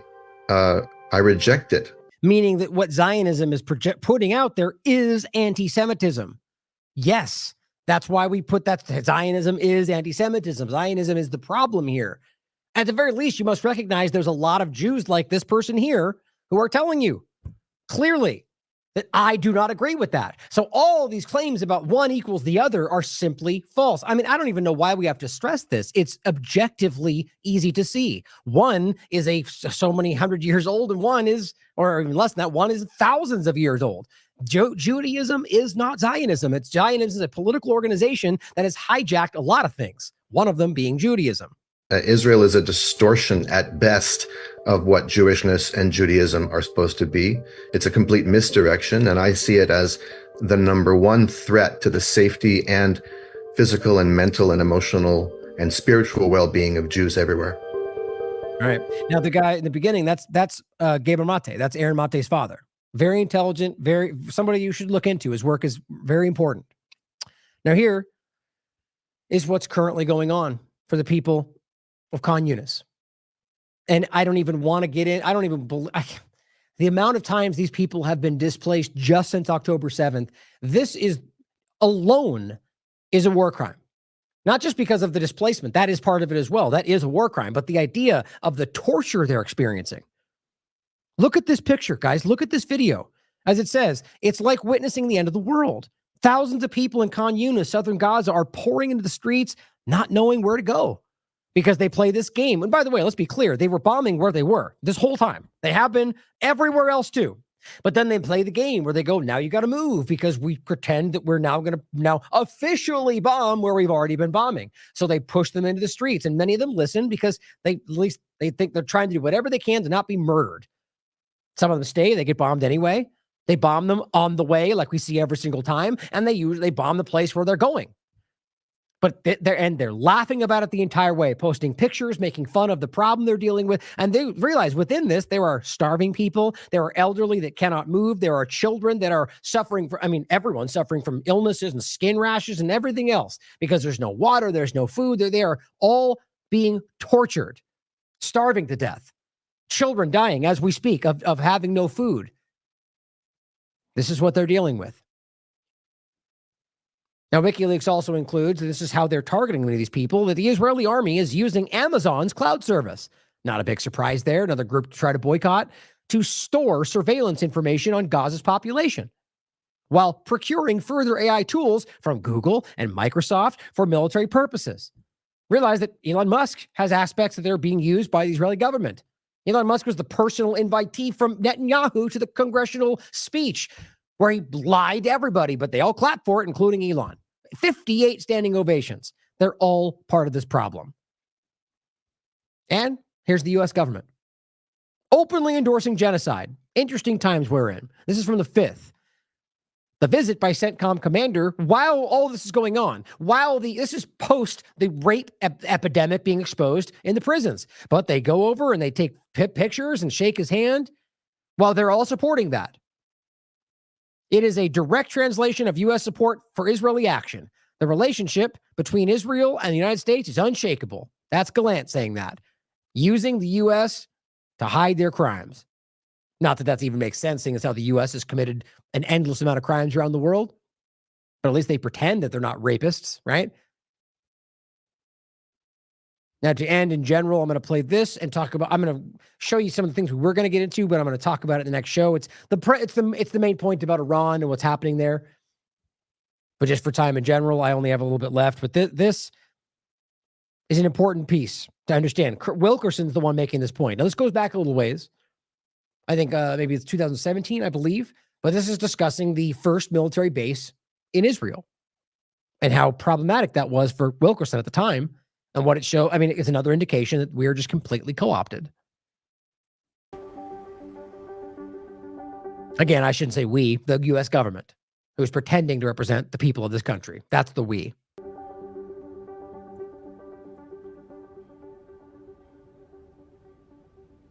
Some of these Christian nationalists have zeroed in on some biblical prophecy that if a certain criteria is met in terms of the chosen people of Jews controlling Jerusalem, that there will be an Armageddon. What are the dangers of having people that have this kind of doomsday mindset that cataclysmic war is important for bringing back Christ? How can that endanger U.S. interests? Well, but remember, the interesting part about this is from one side of this, the Christian Zionists argue and believe that once the Jews are destroyed, that will bring on the end times, right? The other side of it is the Jewish Zionists believe that once the Christians are destroyed, that'll bring on the end times. Isn't that fascinating and terrifying at the same time? And you wonder what they're doing, driving, creating from either side of it. And whatever you think they believe, which that's the reality, what it amounts to is the people around all of that suffering, all of them, you, your family, whatever you believe, whether you're Jewish or Christian or Muslim, doesn't seem to matter. The most vivid danger in all of this, I think, is the special relationship with Israel. Christians United for Israel, John Hagee's group, is a quintessential example of the danger. They are looking for the U.S. relationship with Israel, ultimately, to bring about Armageddon and the rapture and Christ's 1,000-year reign. That's what they're there for. I mean, look, what else do you call that but some kind of a cult, right? I mean, this is a terrifying reality. Look, I'm a Christian, but the idea of pretending like you're going to create, like this is not something that God is creating. You are manufacturing. You are genetically engineering the red heifer. That's what's happening. It's a public story. Just like Zionists pretend like God chose this for them, but really it was given to them by Britain, and they ultimately decided between multiple locations. And any actual Orthodox Jew will tell you that that's not that what they're doing is a bastardization of Judaism. The point is the same thing here, that this is about driving it to at least the illusion to be created, so then other people blindly think that's what's happening, and you're the one pulling the strings. This is the same point we're making across the board, going back to a Sabbateanism kind of concept and into Zionism controlling or manipulating Judaism, Christianity. Same conversation. Adam Green and I had a great conversation about this. This is the first time that soldiers from the United States are going to be permanently assigned to a base in Israel. We in the military said no to every president from Harry Truman on. We will not put a military base in Israel. If you order us to, we'll quit.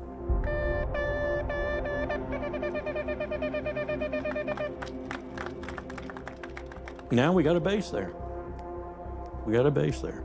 When Hezbollah has the temerity to put a missile on that base, or by accident, we're in for a penny, in for a pound.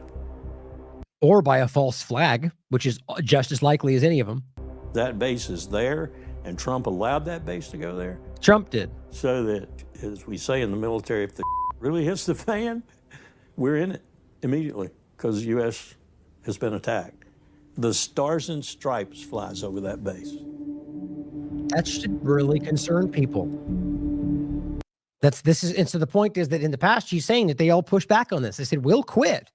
And more, as Colonel McGregor told you, the influence became enough to where they just made it happen anyway. Now, I'll include both of these interviews. This is David Icke interview, Zionist infiltration of Judaism, weaponized migration, and mainstream alternative media. And then I'll also include the one with Adam Green, religious prophecies in Israel, Zionism versus Judaism, and Abrahamic religions. It's an important conversation. And I'll also play this clip. This is from, and this is one of the ones I've referenced before. It's easy to verify. This is Benjamin Netanyahu in the 80s. We own the Senate and the Congress. America won't force us into anything. Watch it for yourself. It's just subtitles on the bottom for the podcast. It is very clear what's going on. Antiwar.com points out majority of Americans oppose using U.S. troops to defend Israel. But your government doesn't care. And we just talked about this. Or was that not the one? Hold on. Where was it? Right here. U.S. troops to defend Israel. That's happening. As even McGregor pointed out, 4,000 troops. This is not just the naval aspect. They have committed troops to go on the ground and act in defense. And of course, if something actually bigger happens, they'll deploy more. Is this what you want, Americans? Is this what you believe you're voting for? If you think your vote makes any difference on this, or even makes a difference at all?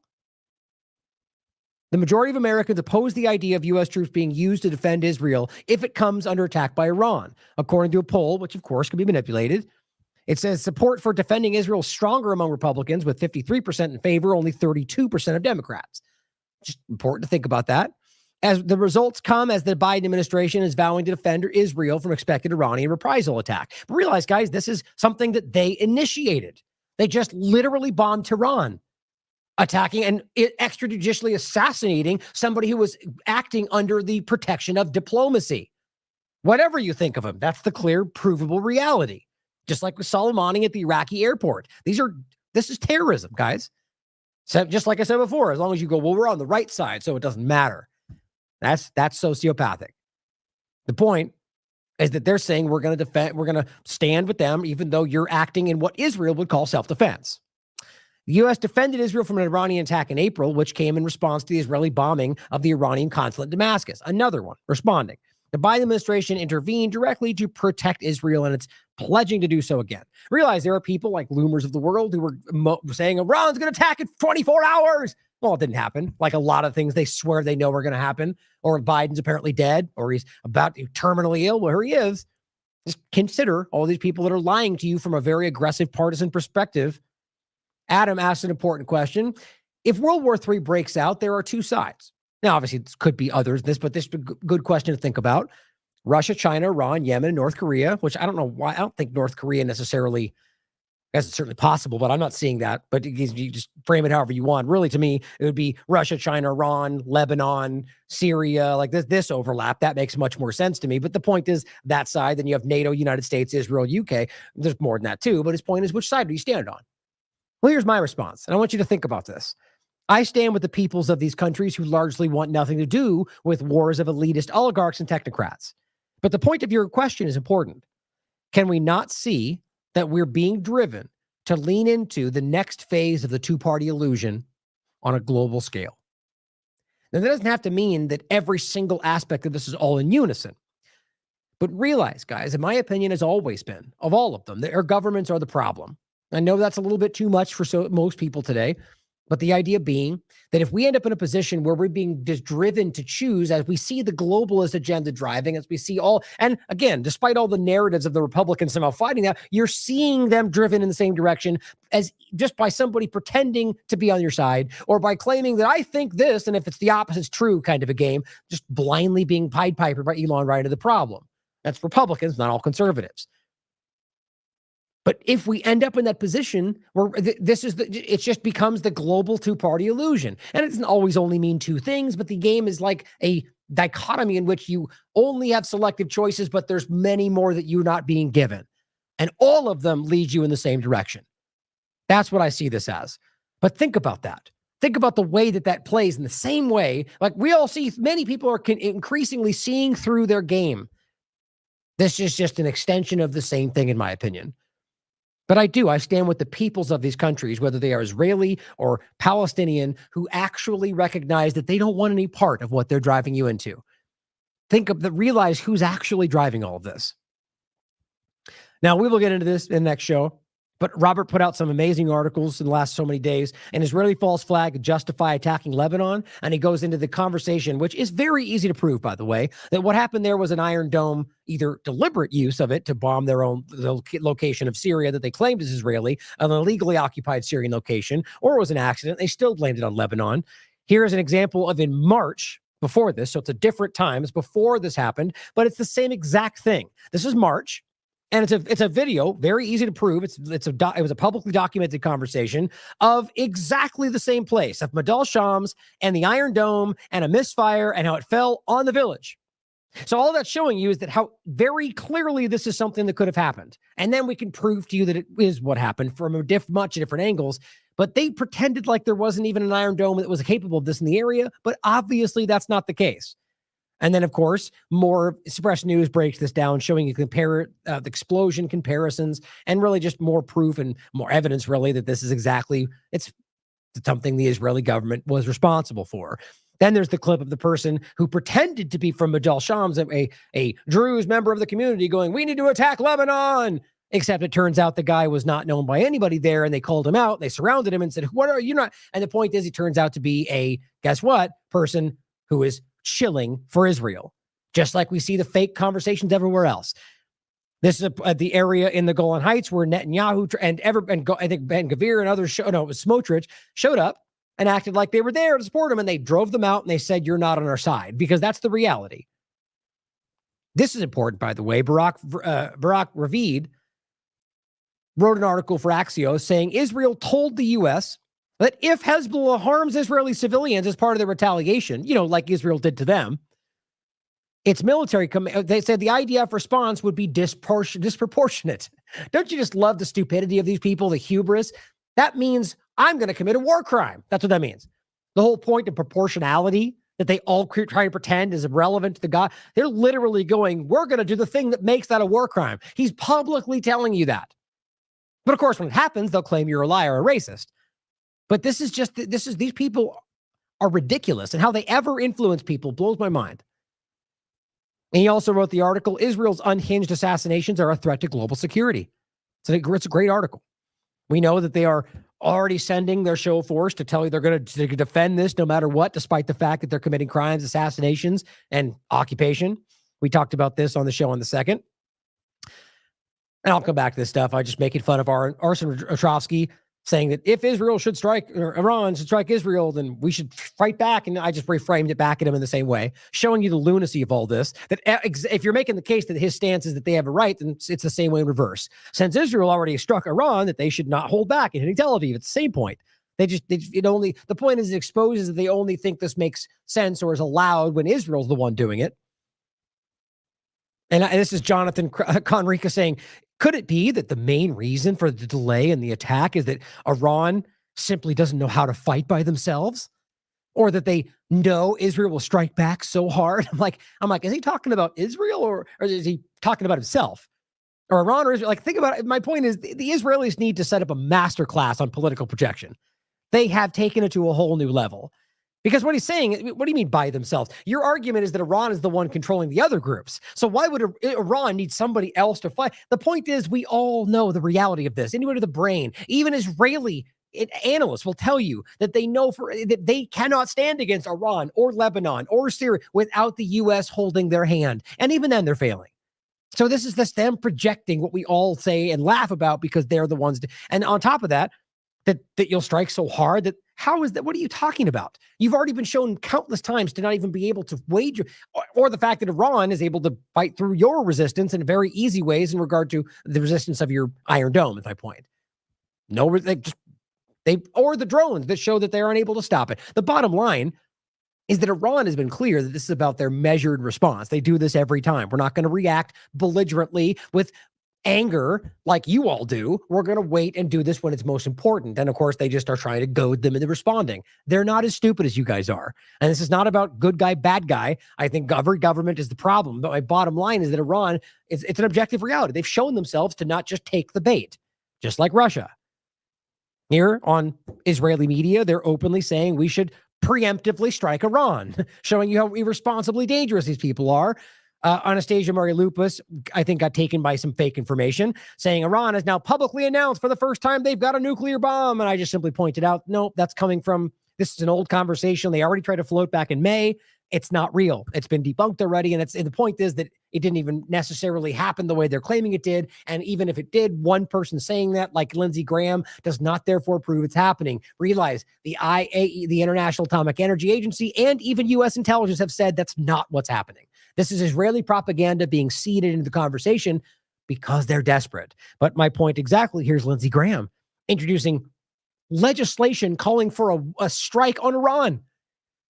This guy is a lunatic. I think he's hedging his bets. I think he knows this will not actually be able to pass.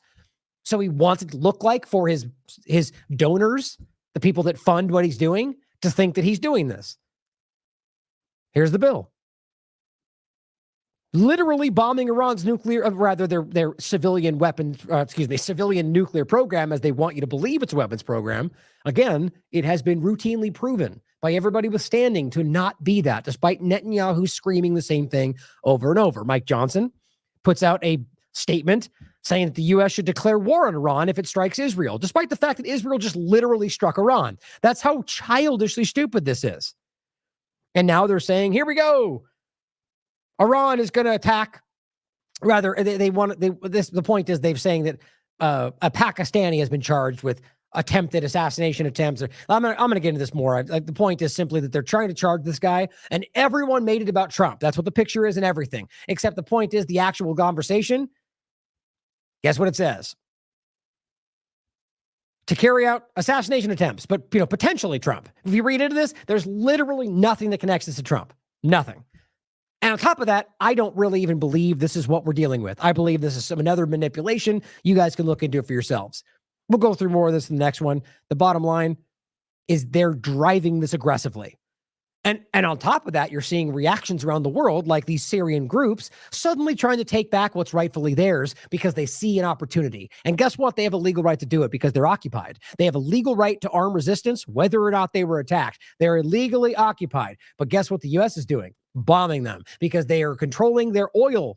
That's the reality. It's easy to see. They're making sure they keep control of the oil field. That's not for democracy or justice, guys. That's for straight up looting. Jamie Dore points out the same point, and then also points out that they're bombing Yemen at the same time. The U.S. has dozens of secret bases all across the Middle East that they don't want you to talk about, but they're all getting attacked right now.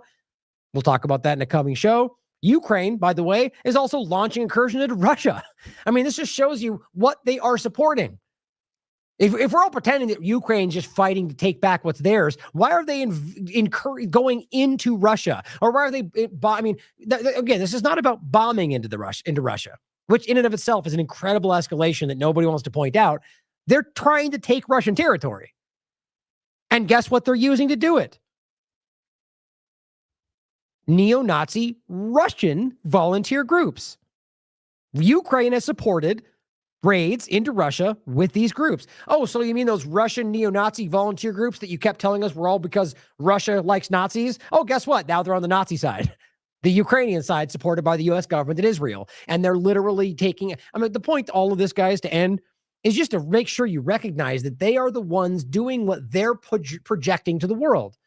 You know, every accusation is an admission kind of a thing. It's very clearly what's going on. They're acting like everybody else is going to march around the world and take over everything we've done if we don't stop them. Well, they are explicitly not only doing that, like the U.S. government, but telling you that's what our plan, the Greater Israel Project, Azov movement saying we're going to spread the white race around the world as soon as we're done with Russia. But don't listen to them. You're confused. Don't look over there. But listen to what we tell you Russia wants, despite them explicitly saying the opposite. And certainly maybe they think that, but all you have is Israel telling you that's what they want, wink, wink, but we can't prove that. And also Israel's lied about damn near everything. It's just embarrassing. I know you guys can see it. I know that people out there are beginning to see it more and more. The problem is that it seems it's less and less important that they have our influence, or rather influence us. And that's because of this kind of shifting dynamic. And I think the whole point of what's happening is to drive us to a place, because they see the shifting, the change, to where where it just no longer matters what we think at all, which is exactly where they've been trying to push us for a long time. Once you get into this kind of technocratic panopticon, the point is, well, it doesn't matter what you think anymore. If you go afoul of what we tell you to think, well, you're shut off, you're suppressed, you're arrested. I believe this is what they want, and I believe this is clearly laid out. Israel's doing it already. So hopefully this will inform some more people, that we can reach some new people with this information. Tomorrow, I always leave it open for the possibility that I'll be able to get a show out, but the point is tomorrow I have 2 interviews that I want to play, and that might take up most of the time, but I'm going to try to also do a show just because, again, my point is I really am trying, you know, not even just because I'm saying it, because I want to. Every day I'm trying to get something out, and I'm just constantly bombarded with things that are happening around the scenes, around all of this. And then on top of that, I've been scheduling interviews, which I really should put on pause right now, because that then takes more time. The point is the daily wrap up I find to be important because of the focal points, what we're covering, the ongoing like day-to-day coverage. Because frankly, and it's not, I'm not trying to pat myself on the back, but I think that the way that we are looking at these things and the framing of it and the way that the comments, I just don't see many out there doing it. There are some, plenty, but just not the ones that are getting enough attention. And so when I fail to get to these conversations, things fall through the cracks. And I can't cover everything. I know that, but it's hard because some of these things I really do find important. So all that's to say that I'm going to do my best to get to it tomorrow. And I promise you, we will get back on track to where I can do this like I was at least before, 4 to 5 days a week at minimum. It's important to me. But by the way, there's other things I'll be getting to. I mean, there's so much going on right now, but the Substack conversation, I mean, I'm really struggling even to get anything going on there, but I promise you I haven't forgotten about you guys. And I'm not going to be insulted if you decide to take your donations away from that, because I'm not meeting the founders conversation, metric and so on, but I promise that's going to come back to reality. But just one guy back here, I can only do what I can do. I can only have so many hours in the day, but thank you all for out there for continuing to support this platform. I mean, we couldn't do this without you. I love you all. As always, question everything. Come to your own conclusions. Stay vigilant.